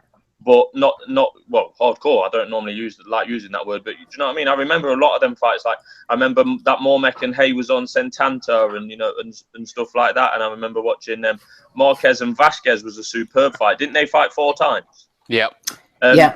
And then obviously Hatton, I was fully on board with that with that movement, and I almost prefer to be a fan then than I do now, really. Michael Katsidis as well fought Tsar Amonsot, but it was the Graham Earl fight that most people remember. Earl had beaten Yuri Romanov, and he went in against Katsidis. And wasn't it the famous thing where Earl got really badly stunned, and they threw the towel in, and Mickey Van threw the towel back out again, and then Earl stunned Katsidis or knocked him down or something? I think what happened, I think he might have got his legs dipped actually, and in came the towel. He just fucking bombs it back out. Just get in there, get more brain damage. That's what it's all about. I mean, fuck's sake. Van was a masochist. The other thing too that I remember about the De La Hoya Mayweather fight was that was the first fight where HBO had debuted the 24/7.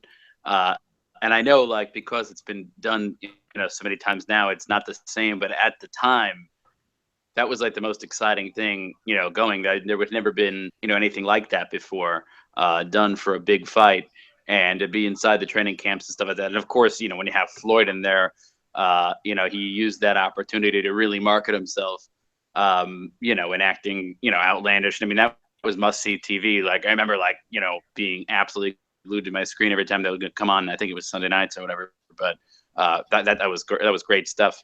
And that was, I think, a very revolutionary year for in terms of ways to market the sport to casual fans. Sorry, Donnie, I was just going to mention there, Dawson Tarver was on the list, and Dawson pretty much dominated Tarver, and then that was one of the most pointless rematches that was ever made. I don't know why, it must have been politics or money or something. They made the rematch, and Dawson just pretty much carbon copy stealed him again. I don't know. I don't know. Tom, feel free if there's anything you want to mention, anything that stuck out during that year that piqued your interest. Well, I'm glad you mentioned Earl Katsidis, actually, because obviously we were kind of chatting about this before the show, and I was sort of racking my brains to think what was my favourite fight of that year, and that was definitely up there. Obviously, there was, it was a year that had so many big names fighting and names kind of coming through, but that, I can't remember, was that on Satanta as well? But that was just, it was just fantastic. ITV? It might have been ITV, Tom. You might be right. You might be right. I mean, obviously, talking about pointless rematches, that they kind of redid that a couple of years ago or 3 years ago, I think it was, and that rematch was a mess. But that first fight was a classic, and that kind of, I think that summed the year up. I think 2007 was as good as years we've had probably in the past decade. 2013 was very, very good, but that was kind of symptomatic of the year, really. A lot of good action fights and just kind of real high quality stuff. Also had a lot of good stars going about that time. Hatton, Mayweather, De La Hoya, Cotto, Pacquiao. Pavlik was coming through. He wasn't maybe a big name, but in Germany, Felix Sturm was kicking around. He had a few dodgy draws that year. So it was, it was really, really good times. It's just, as you heard Mark saying there earlier on, there, he's just not enjoying the sport. Well, maybe not as much nowadays. It's just kind of like soap opera type kind of build-ups that we're getting, WWE type antics and stuff. I mean, I'm really waiting for the Bell Hay stuff to really kick off over the next week or so, and that, because obviously it's the 2nd of March, 3rd of March that a fight is, so they've got to be doing the PR for that one soon. Wait, did you say I resent the soap opera aspect of the sport, and then you said I can't wait for Bell Hay? No, in that context, no. You know what I mean? It's just, you just know what's going to be coming in. It's going to be, I'm willing to die in that fucking ring. That sort of stuff, We need Dave the Hater on to do his Tony Bellew impressions. Just finally, Ben, I don't know if there's anything you want to mention. I noticed Julio Diaz against Acelino Freitas was that year as well. It was just the likes of the Freitases, the Casamayors, all those guys. They were still knocking around. Andy mentioned Edwin Valero. It just seemed it was the interaction between the guys who were finishing and then this new blood coming through. It was one of the years where it was a transitional period. Anything in 2007, Ben, that stuck out to you? I think Amir Khan, Willie Limond was that year, something that Amir would rather forget. Yeah, perhaps. I think you've mentioned all the ones. I was going to say El Katsidis, definitely. I remember that. Mayweather, De La Hoya, all those. I think everything you've already mentioned is the fights I remember. And just on the Bellew Hay thing, did anybody see the 30-second or so video that they've put out? Because I just thought the WWE thing straight away, and it just made me annoyed at the fight even more, to be honest with you. I don't know if any of you have seen it. It was a little video they've put out. I think it's on Twitter. Sky Sports did it. It's pathetic, to be honest with you. I haven't seen it unless any of the other guys have. I've not seen it, mate, but I just realised something there. 2007, Ricky Burns lost a 12-round decision to Carl Johansson, right? British super featherweight title fight. 2007. He then went undefeated until 2014, until Terence Crawford got his hands on him. Didn't Johansson drop him about 3 or 4 times as well? I know he dropped him once. I remember that. See, that was the thing with Burns at that time. I don't think Burns was with Nelson at that time, but Burns would land a good like 1, 2, 3 punches or whatever, and then he would walk out a distance. So when he went to Billy, and that Billy actually kind of like made him a wee bit more aggressive, made him stand in the pocket a wee bit longer, get his punches off, work the body and that. So it was a really good move from him. And at that time, I think Johansson would probably be running a bit of peak his powers at that time. He was a good heavy puncher sometimes. Yeah, Johansson was a very good fighter. I think he'd started off his career in America. His dad was a former South African professional footballer, and Johansson came over. Back in the BBC, was still in the game, and then he moved over to Sky, and he had a lot of good fights. He got knocked out by Kevin Mitchell at the end, but he was a talented guy. Johansson, a very good British level, European level operator, so it's always good to hear his name mentioned. Right, I think we shall move on. We'll go on to the previews for next week, and then we'll leave the value of the week right to the end, as we usually do these days. So if anybody doesn't want to listen to it, you can turn the podcast off at your leisure. Right, Russia, Thursday the 23rd of February. Andy, I don't know if you want to mention anything on this. You did say beforehand, Dmitry Bivol moves up into a title class of some description. The interim WBA World Light Heavyweight title is a bullshit trinket, but it's a chance for Bivol to get a 12-rounder under his belt, potentially, against a one Robert Berridge, who I've never heard of before. This Bivol kid looks pretty decent. Yeah, he is good, mate. As I said, I think I've mentioned him over the last couple of weeks in the podcast. I think maybe last week as well. He has been fast-tracked. Really good prospect. Well, I suppose you need to call him up. Oh, he is. He's 8-0, 9-0 or something like that, so he would be a prospect. But this, I would actually be expecting him to beat Berridge, actually. I don't rate him. I don't know if anybody actually remembers, but he was actually on one of the cards in America. It might have been on NBC. It was against Vasily Lipikin. It was one of those kind of like title fights, the silly trinkets for WBO and stuff. But he got stopped pretty early in that fight. He was undefeated. So it was Blake Capolero who had beat him actually as well in points. Ever since then, actually, he's lost in points to Elder Alvarez. I know he had a couple of fights since a tournament, a kind of prize fighter type thing there in New Zealand. I think he got beat in the semis. Funny enough, actually, the fight ended after 3 rounds and the scores were even. So they fought a 4th round and he lost that. So it was actually a split decision. He lost in that fight. But I do expect Bivol to do the business. I expect him to look good. Hopefully we do get a stream for it. Maybe Box Nation pick it up, and hopefully Bivol does the early job, early business, gets him out the road pretty quickly. As I says, this was a guy that I mentioned that Nathan Cleverly, I think he's got the regular title. So maybe the fight between Cleverly and Bivol might be getting made some point down the line until Andre Ward decides what he wants to do. We'll keep an eye out for that. Clarification coming on Twitter. I'm just very briefly flicking up and down the Twitter. Lestin Venables said that Dewey told me that Fred Evans can't fight because he can't obtain a pro license while he's on a suspended sentence. So clarification from Lestin Venables. That's not from me. That's from Lestin Venables talking about Fred Evans, everybody. So thanks for sorting that out. Also on Twitter, MC Ketch, our friend McKetch, he said, I think Sosa will be stopped by the ref after taking a dismantling round 6-8 against Lomachenko. So thanks for Ketch for jumping in with a prediction on that one. Let's get straight over to Hull and back. We're no messing about with the previews. Big 20 Gavin McDonald is going for the vacant WBC World Super Bantamweight title, a proper title. He's unbeaten against unbeaten Ray Vargas. I'll give Eddie his due. It's a proper fight on Sky Sports regular. No pay-per-view involved, so I'm looking forward to this one.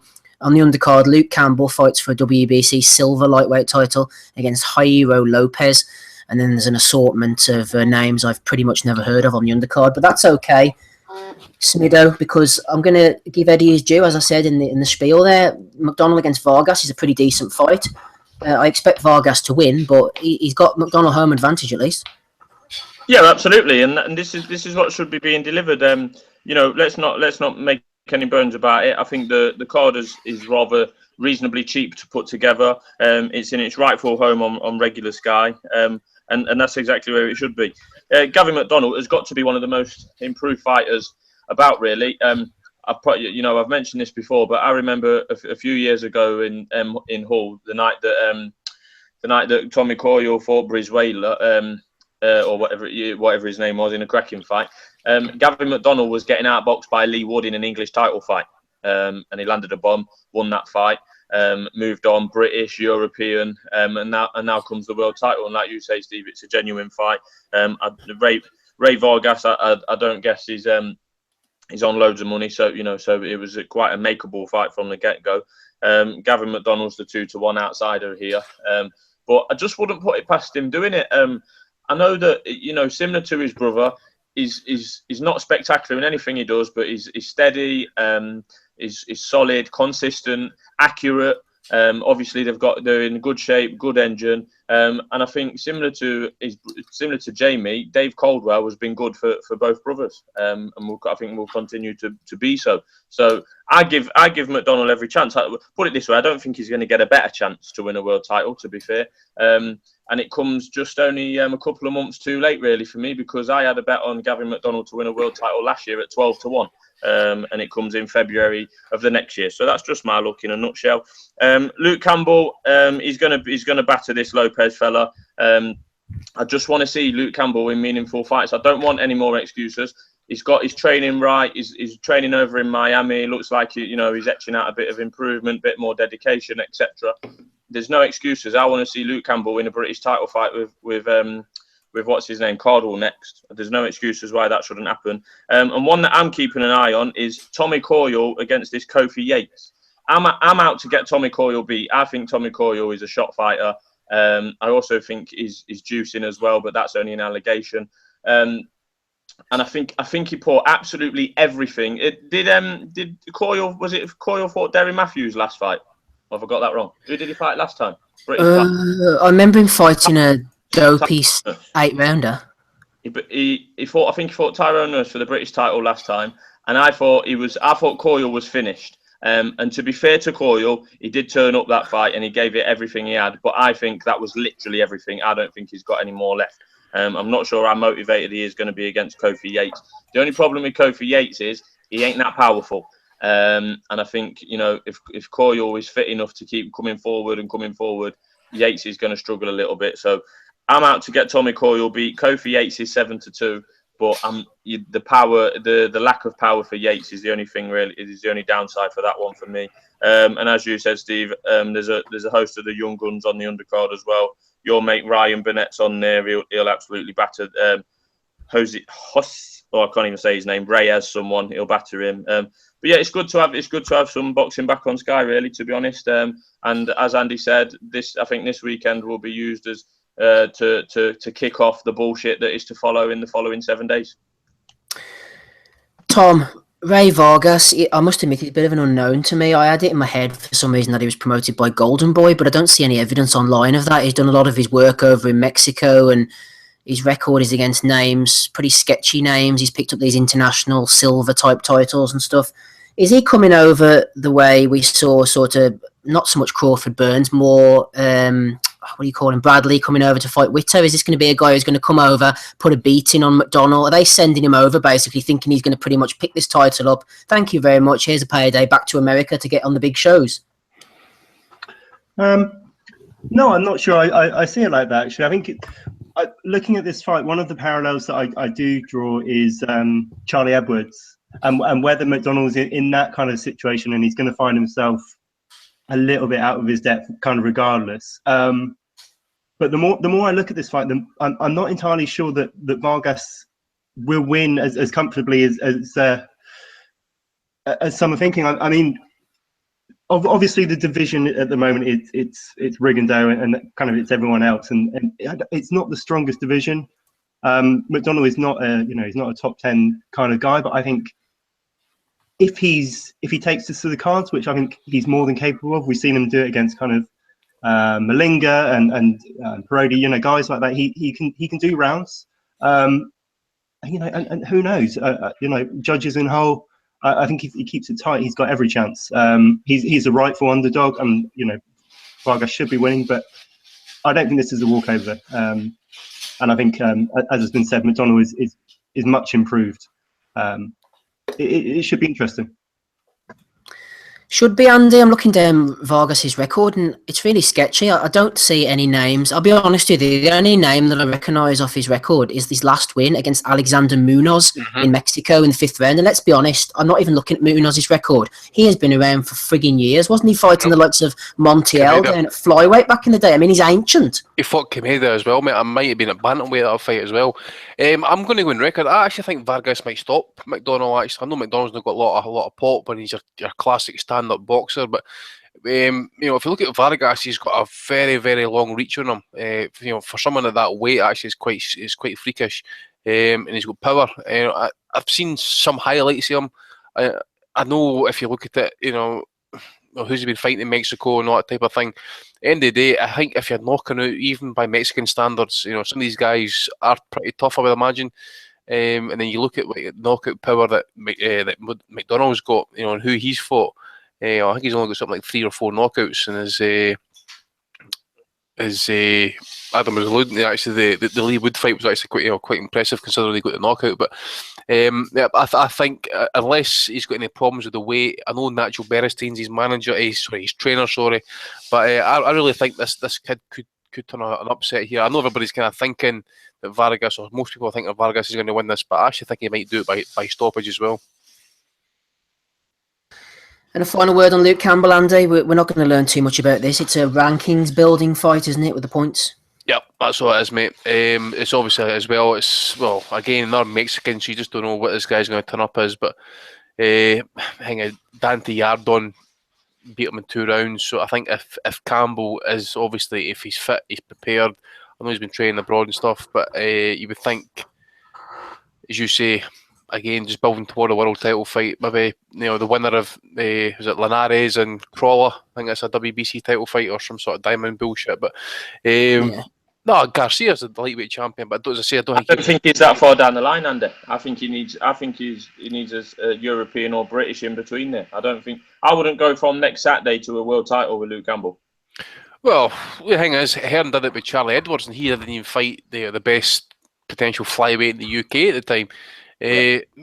Campbell's what is he now? 29, 30? I just think if he is going to be that, now's the time, because before he knows where he is, he might be past his physical peak. I just think if I think he's ready, go for it. But maybe he's wanting a bit more time with his new trainer. But I just think if you look at the Mendes fight, I know Gary Sykes was best semi-retired. He's retired after that fight anyway. Mendes. I did expect him to beat Mendes, but I expect him to stop him. Because Mendes has seen better days. Obviously, Derry Matthews, we know Derry's seen better days as well. So it's basically kind of like giving him time, his new trainer, building up his stock again and stuff. But there's no point. These type of fights, European title fights, British title fights, the time for that is gone. He needs to be stepping up a wee bit. I don't know what you guys think, but I can see as a long shot, Campbell fighting Flanagan on Box Nation, because it's something that Frank spoke about. Campbell, as Andy's just said, isn't getting any younger. He's clearly not a massive ticket seller. He can't be in profile wise, because he's not even top of the bill in Hull. They're relying on a lad who trains in Sheffield / Rotherham to be top of the bill in Hull, which ain't that close. He's obviously moved away to America, and like I say, he's got a loss on his record as well. So he's not one of the golden boys for Hearn, that is for sure. I could, as a long shot, see him fighting Flanagan. That's actually a really good shout, Smitho. You see, if you look at the rankings, like you say, he's up to 3rd or 4th. So it's pretty much, if he doesn't fight an eliminator soon, then he might have to get into a position where he's going to have to start fighting the Linareses, and they might think, we'll make a sideward step, put him over to Box Nation in a more winnable fight against someone like Flanagan. Yep. Right, Ben, Vargas is a bit pissed off, apparently, that he's been made to travel for this opportunity, and he's going to take it out on Luke Campbell, he says, according to Sky Sports press releases. He's a bit of a puncher. No, not Luke Campbell. Sorry, poor Luke Campbell's not going to get beat up by him as well. Gavin McDonnell, who I'm referring to.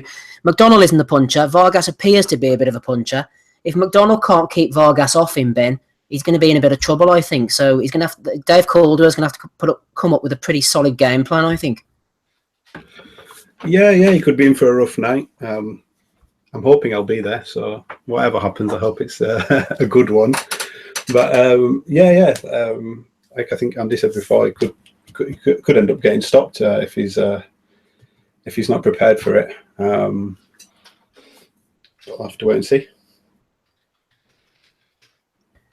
No problem. Let's fly on through these other 2 cards of note then. I don't know if anyone wants to speak about this. This had completely slipped by. I didn't even realise it was on Saturday the 25th of February, the Legacy Arena, Birmingham, Alabama. Deontay Wilder seemed like a guy who suddenly wasn't fighting because he had a broken hand, and then all of a sudden he seems to be fighting again. It was originally supposed to be this Polish guy, but he's got popped for drugs, so he's going in for the WBC heavyweight title defence against Gerald Washington. On the undercard, Jarrett Hurd against Tony Harrison, which is a pretty decent fight. Washington, Hurd, Harrison, Andy? Washington, as I say, is probably another Sloth Mitchell. You know, Petty Donny hadn't stuck around for us, but the thing, as I say, is that I wasn't really too hard on Wilder as such until I started reading a bit more detail. I think he's had his third hand operation for a broken hand in his career in that last fight there, so it's a bit of a worry actually. If he keeps breaking that hand, his longevity is going to be severely reduced. I think after this fight, he's going to have to be looking for, like, say, your winner, Hey Bellew, or the AJ Klitschko fight. He's got to be getting that fight next. I know Eddie was calling about how Wilder wasn't a pay-per-view star and all that sort of shit.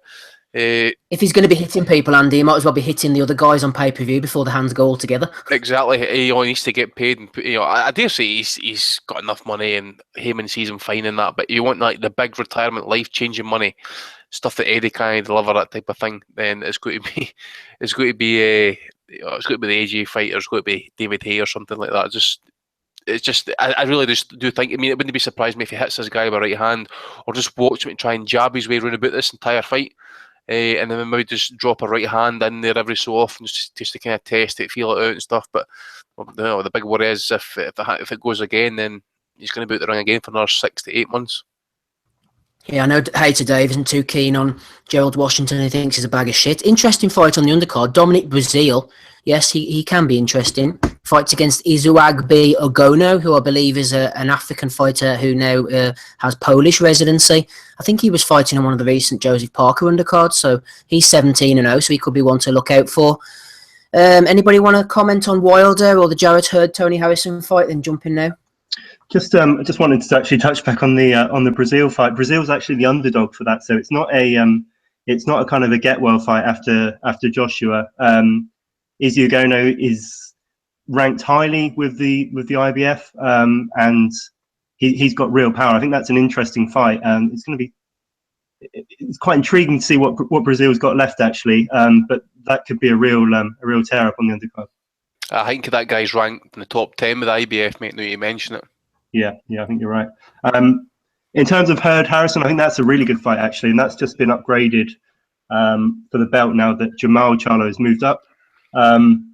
I think Hurd is a really interesting guy at light middle.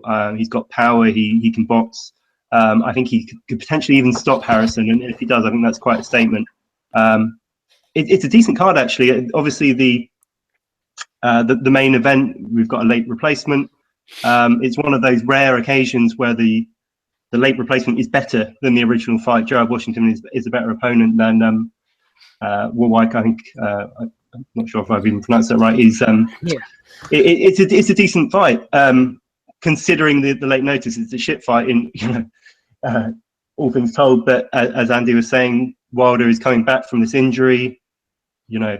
He's going to blow this guy away in a few rounds, and then we'll start talking about Fury and so on again. But I'm quite looking forward to it overall. Yeah, I think Sky is showing this one. Caleb Plant is on the undercard, as is Jorge Lara, who should have been fighting on the Frampton undercard, but I think some kind of paperwork issue kept him off that. I'm going to say, I've said it before, and I'm going to say it again, Lou DiBella's promoting this. The PBC stepping up its game this year. I know that Richard Schaefer's come on board, and a lot of people don't have a lot of time for him, and he is known as the Snake and all that, and I see all that, but I think they've stepped up their game, and this is a pretty decent card, as the Frampton one was, as the DeGale Badu Jack one was as well. So long may the PBC reign, in my opinion. Anybody else want to comment? Smido, Ben, you don't have to. One Wilder or anything? I've not really looked at that American stuff, but I agree with Andy. It's this is kind of the turning point for Wilder, I think. Get through this, and then we need to see him in some genuine fights. Over in Canada, Yvonne Michel, we touched upon this last week. Again, I'll just open up to the panel if anyone wants to make any brief comments. Elder Alvarez is fighting against Lucien Butte. Butte is being recycled again. Alvarez is being primed for a shot at, I think it's WBC, so that'll be Adonis Stevenson. He's a decent enough fighter, Alvarez. He has some good wins on his resume. You'd expect if he's got anything about him, he'll knock Butte out. I expect he might go the distance, actually, in this one. Anybody want to comment? I would be surprised, actually, if Alvarez stopped Butte. He hasn't got a lot of power. He's a decent fighter, but I think that's again, it's quite an interesting fight. I think Boutte, well, we all know what kind of Boutte's level is these days, but yeah, I don't think kind of Alvarez is the next big thing, but yeah, it's a decent fight. It's a decent fight. And Tom, we're going on to Value of the Week shortly, so feel free to stay around if you want, or if you don't want to, that's fine. But do you want to tell everyone where they can find you on Twitter, and also tell us about this fight you've got coming up? Yeah, thank you, Steve. Yeah, a bit of a free plug. On Twitter, box_bet, as a lot of you already know. And yeah, making my white collar debut, of all things, in a couple of months, April the 7th at the Troxy in East London, on the Bad Boy Promotions card there. It's a great venue, and the last one they did in November was a really good night. Kind of proper sort of showbiz white collar entrance music, dry ice, the works. I don't know who I'm fighting yet. It's going to be at light welter or welterweight. So yeah, just starting the training camp now, and really looking forward to it. And I'll keep kind of everyone who reads my stuff up to date. But yeah, it's a good challenge. You don't know who you're fighting yet. You're the kind of guy who likes to just go in and see what they've got to offer, or would you like to see a YouTube video of this guy first? I'd like to do my research, but actually my mate who fought on the last one, his opponent then back in November pulled out with a couple of days to spare, so he fought a late replacement who was a bit of a walkover job. So I'm hoping that I won't have the same, and I'll be able to kind of focus for a few weeks going in. Excellent stuff. Well, good luck with that, Tom. Thank you. Ben, same to you. I don't think you're white collar boxing. You might be. If you want to give us your Twitter handle, and feel free to stick around for Value of the Week if you wish. Yeah, you can find me on Twitter at BenBNTV, or you can find my website at Boxing News TV. Great stuff. Thanks very much, Ben. Right, let's get on with this Value of the Week. He says my phone has gone on to the screensaver mode, so I'll quickly jump on to that. Right, a few values of the week. I don't know if you guys have got any, but I'll go through mine first, and then we'll get to the panel at the end. First nomination this week comes for Elliot Foster, Mr. Freelance Foz, who, according to his Twitter, was in Belfast this weekend. I didn't see anything of Foz, unfortunately.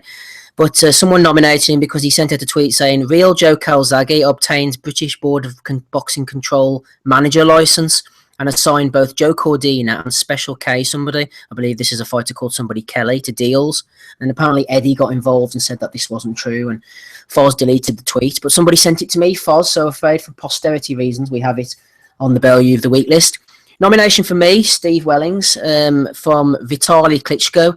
I erroneously labelled him as Vladimir Klitschko last week whenever he was giving us the lowdown on Sean Estrada. So sorry about that, Vitaly. Please don't hit me. Liam has sent this one in for Johnny Nelson. Always love a bit of Johnny Nelson action. He's questioning Spence's resume when Kell Brooks is, of course, full of top-level fighters, says Liam. Johnny Nelson says, is this a 50-50 fight?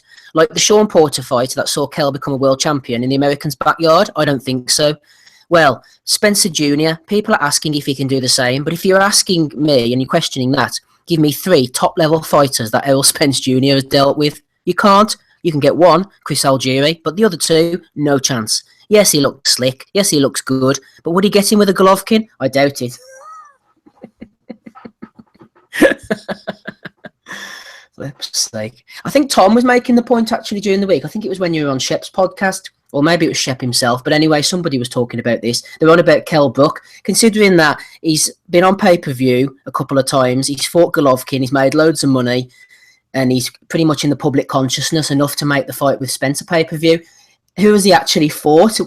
As in, do we actually know that much about him? Like, against top fighters, we haven't seen him in certain situations, and that's quite a remarkable thing, given that he's had all the, these pay-per-view dates and he's made all this money. We don't actually know an awful lot about him when push comes to shove. He's got bottle, he's got heart, but there are a few other intangibles that we're not really sure of. Anyway, I just thought I'd go off on a little side point there. Where are we? Rocco has sent one in for Dom Ingle instead of Dom Ingle. Apparently, Dominic Ingle said, we are disappointed that the fight between Golovkin and Kell Brook got stopped on the injury because we believe Golovkin was starting to gas and we could have got to him. But, I mean, wasn't it Ingle himself who threw the towel and it wasn't stopped on an injury? So he's getting nominated there for the Value of the Week. Let's have a look. Indie Sport are getting... I remember Engel, like, after, was it the first round of that Yep. fight? He was saying, "Oh, I'm watching." Didn't he? I really thought they were really ready to pull that trigger at any second in that fight. They were ready to pull him out at any point when he was starting to get a bit of a beating. But the way Dominic's spinning it now, Andy, he was saying that the fight was stopped as if it was done by some exterior force. Aye, may the force be with you.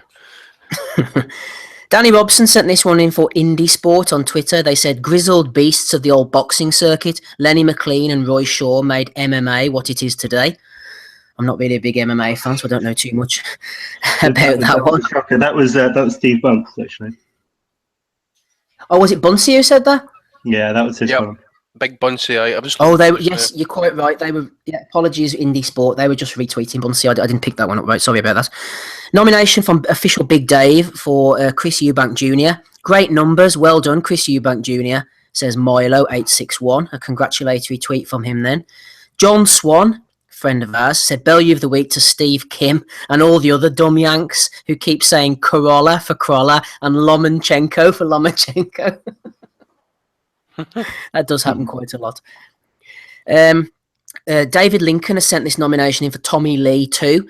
A Valentine's Day casual comment. This was left under Eddie Hearn's Instagram post. Eddie put up an Instagram post apparently of him and his wife, and Tommy Lee said, everyone show her love. Let's be honest, Eddie is hardly home. He hardly spends time with his family, but he's providing for us fight fans. His wife is keeping everything together back at home. It's because of them that both boxing is where it is now. That's facts. Thank you, Eddie Hearn.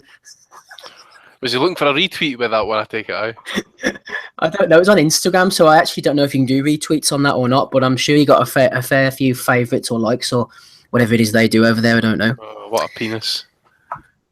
Nomination for Billy Joe Saunders. Billy Joe is actually quite funny. He deleted this one afterwards, but he sent this on Valentine's Day. He said, hate to go out, all flowers, cards, gifts, out for nice food, get back home and she is on her period. What a waste. If that is the case, hashtag Brat House.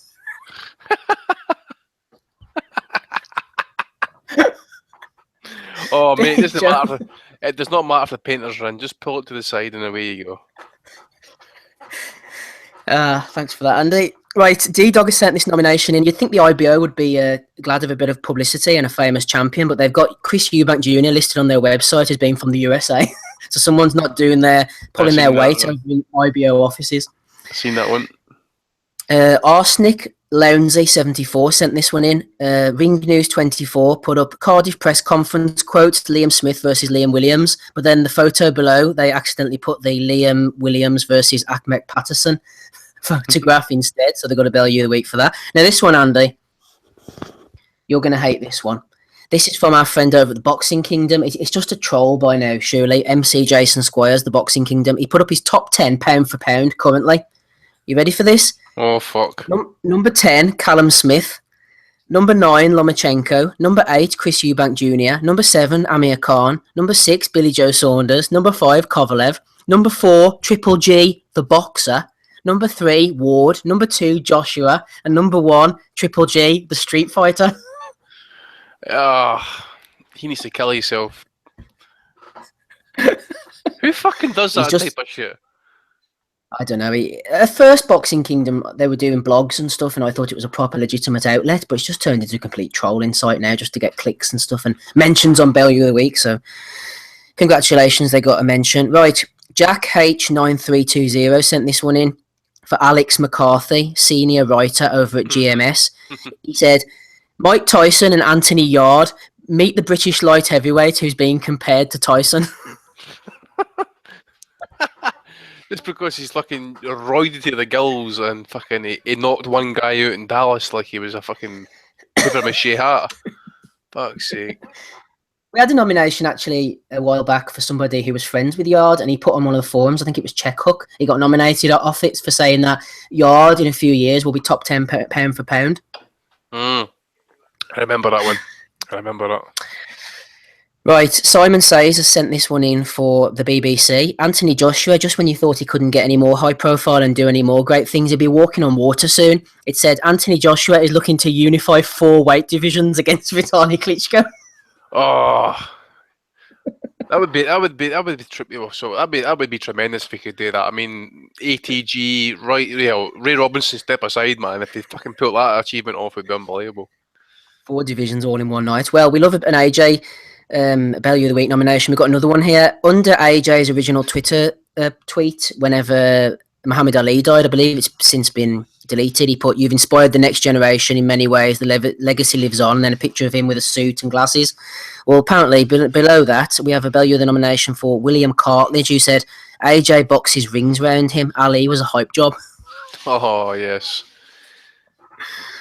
Another one which the guys might have seen, Andy, I think you saw this one. Is this better than Uzi Ahmed? Asks Rick Law, the British MMA fighter, say Lad Bible, who got knocked the fuck out after trying to dance mid-fight. He won't be doing that again. There was a video of this guy starting to dance in the middle of an MMA fight. I don't know if Tom saw that. I seen it today. He just basically, during the fight, he kind of stops kind of halfway through the fight, gives it a wee kind of like the wee shuffle of the shoulders, and the wee tap dancing with the feet.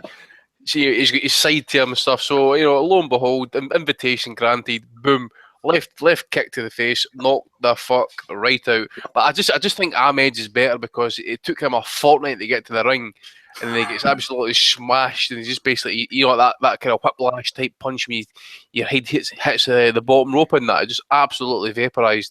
Tremendous knockout. So I've still got to go by Ahmed. Yeah, I saw that one as well. Actually, I think someone watched Cody Garbrandt a few weeks ago and thought they'd do the same, and then bang, all over. Yeah, I agree. Ahmed edges it for me. I was watching a video the other day. I think it was Editing King. He does a few videos on Twitter. He's very good, actually. He put one up. It was the greatest fails or showboat fails or something like that. And it had all the usual suspects. And I think the Broner, when he was doing Madonna, and then Madonna did it back to him. And it put a couple of ones that I had never seen before. Ahmed was in it as well. But the one I always feel sorry for, and people always laugh at him, but I remember Nate Campbell against Robbie Peden. He was boxing rings around Peden. And for some reason, he dropped his chin in the 5th round and he just stood there. And Peden just catches him with this huge left hook and just knocks him out. And I feel sorry for Campbell in that. Campbell was actually a really, really good fighter, and he come up the hard way. And for him that's his overriding legacy. And he's getting knocked out by Peden. One fight, it was a guy who kind of like, remember Ricardo Mayorga, and he took shots, and he kind of like saying, come on, come ahead, caveman, all that sort of shit. I think was it Tito Trinidad he was fighting, and Tito's shot was a left hook, always was. He hit him a left hook, and he's like, no, I didn't feel it. Second one, didn't feel it. Third one, he's like, oh fuck, right, take me back off now. I forgot about that, Smido. Couple of things. Talking about bloopers, I always like the Monty Barrett one when he comes sprinting to the ring and then bails over the top rope. Against Hay, wasn't it, that one? Yeah. Yeah, I really like that. What I would say about that Uzi Ahmed one, though, the famous video is the ring walk shown in that video is different to the knockout shown in that video. He's got red gloves on him during the ring walk, and blue gloves on during the fight. So watch that back. Conspiracy theory from Smido Ike over He gets there. knocked out by Ashley Sexton. Yeah, that's the incident. The ring walk is to a different fight. Oh, I never knew that. So they've been trading all these clicks off a false premise.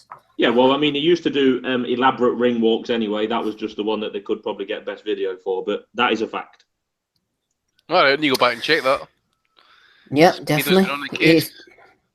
Go and watch One that of my walk, favourites, everybody. actually, while we're on the subject, it's always been Lucien Boutte, actually, and Edison Miranda from a few years ago.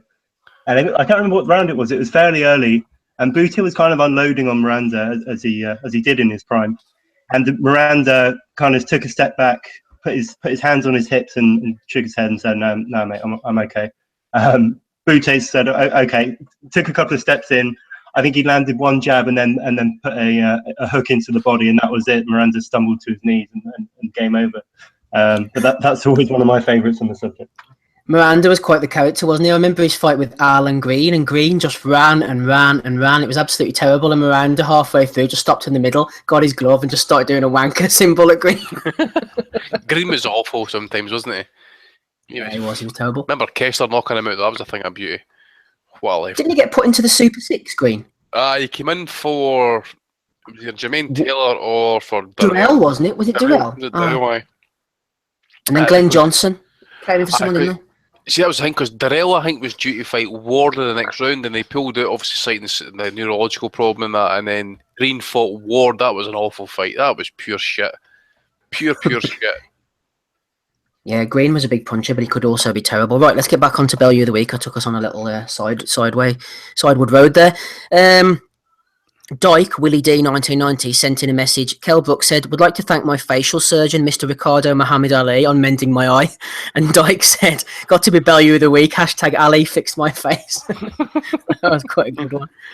Ali can top people off ledges and fix people's eyes. You know, that's fucking... Man was a legend. You just accept it. Legend of the sport. Right, Joe Davis has asked Eddie Hearn, Eddie, have you and Coogan Cassius fallen out? Eddie says yes. Ash James says, they both need each other. I love watching the videos. IFL is my favourite YouTube channel, full of banter. # real shit. Oh, you got that right. Oh, that is... no, have they fell out, have they? I don't think so. I think it's bullshit. Every now and again they have a pretend spat, don't they? Alright. Right, okay. I'm going to go... Does anybody got any more nominations, sorry, before we finish off? I've got a couple of one for Andre Ward. You know how he kind of misses Ali dying and all that sort of stuff. So just like the Joshua tweet mate about, you know, he's standing there with the suit on and stuff, you inspire the next generation. It's a half and half picture, half a Ward, half a Ali, basically saying thank you for paving the way, # Ali. Remember he gave that fucking like 10-15 minute diatribe on YouTube, you know, talking about how much inspiration Ali was and all that sort of shit. Yeah. I've got one from D-Dog sent us one in about Eddie Hearn, talking about Sky are now calling the IBO belt the 5th major belt in boxing. This fight does not need the pretend bullying. It's a matchmaker's dream. Look at 90,000 fans coming to Wembley. I'm glad to be going to London.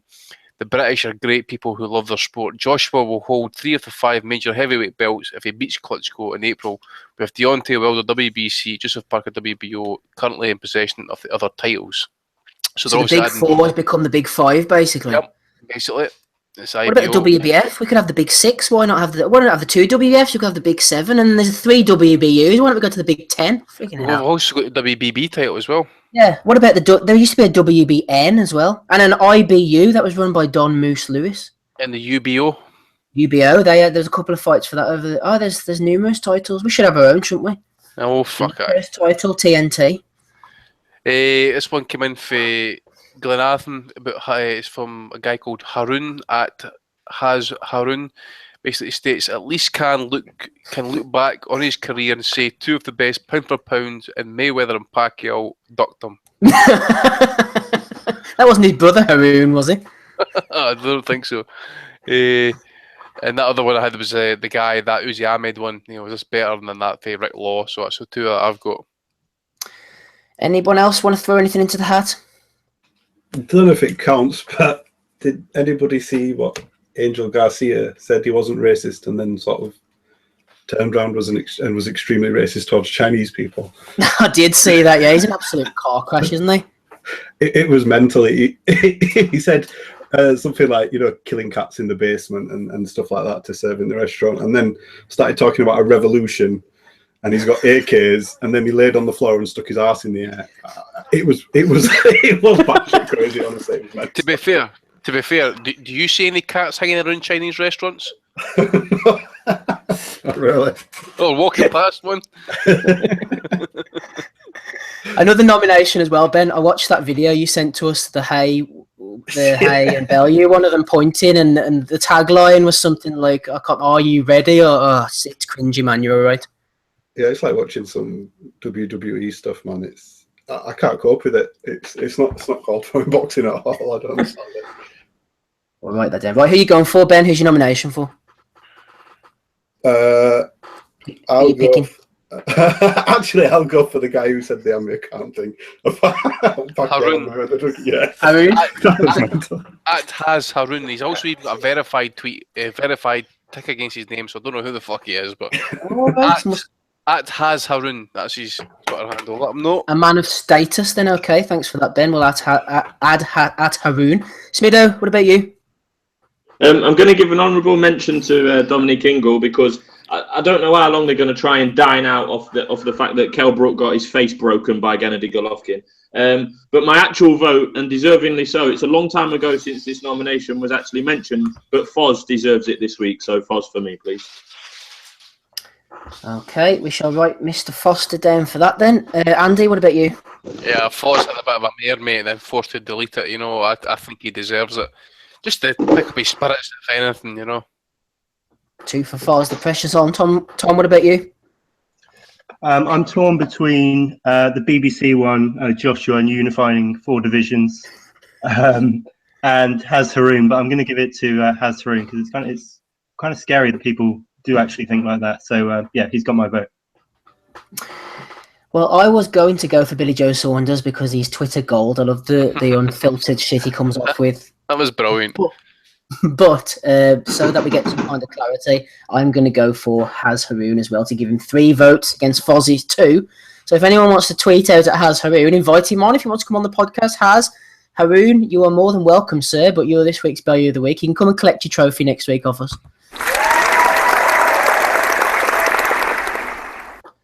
Send him a tweet just now. I send him a tweet. He's a sports promoter, athlete manager, boxing and cricket. He writer published at Ari Sports, E-Tribune Sports. He's the hanger-on. Oh, so he writes for Boxing Monthly as well. Oh, okay, fair enough. A man of status. Many men of status have won the Value of the Week in the past, so we'll not hold it against you, Mr. Haroon. Right, Smido, Ben, Andy, Tom, thank you all very much for coming on. I've been Steve Wellings. Anything else you want to comment on before we go? Carve Norway next week. Sailor Brackhus, Carol Svensson. Are you watching it, Andy? That'll be pay-per-view over there, mate. I'm trying to get a hold of a stream. I can get my brother-in-law's website, but sometimes it doesn't allow you to stream in the UK, so I'll wait and see. If I find one, I'll watch it. Yeah, we'll keep an eye out for that. Smido? Tadger in hand. Frank Warren loves female boxing.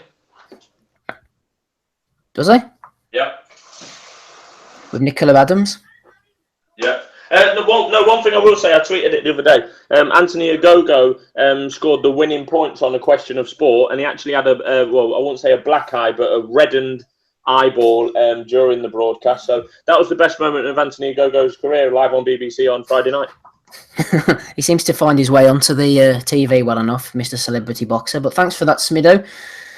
Okay, there you go. There's over 2 hours of premium free content for you this week to get you over. A lot of people say they listen to us on their commute to work, so hopefully that'll put you in a better mood if you're listening to us on Tuesday or Wednesday or whenever this drops. Don't forget. Can I just say that YouTube chat is absolute AIDS. Absolute fucking AIDS, man. What are they saying? What are they saying now? I didn't really pay attention to it, but I'm scrolling through it now. This guy, Jabran, who the fuck are you, mate? You just appear something like you are a prick. Some of the shite you're fucking spouting out here. Honestly, fuck. Some of the shite you're spouting out here, you should come on the panel. Oh, fuck me, man. Well, shout out to the YouTube chat. Thanks for everybody. It is sometimes the cesspool of humanity in there, so it's good to hear they're not letting us down. So thanks for listening if you're on the chat. Subhumanity, man. Subhumanity.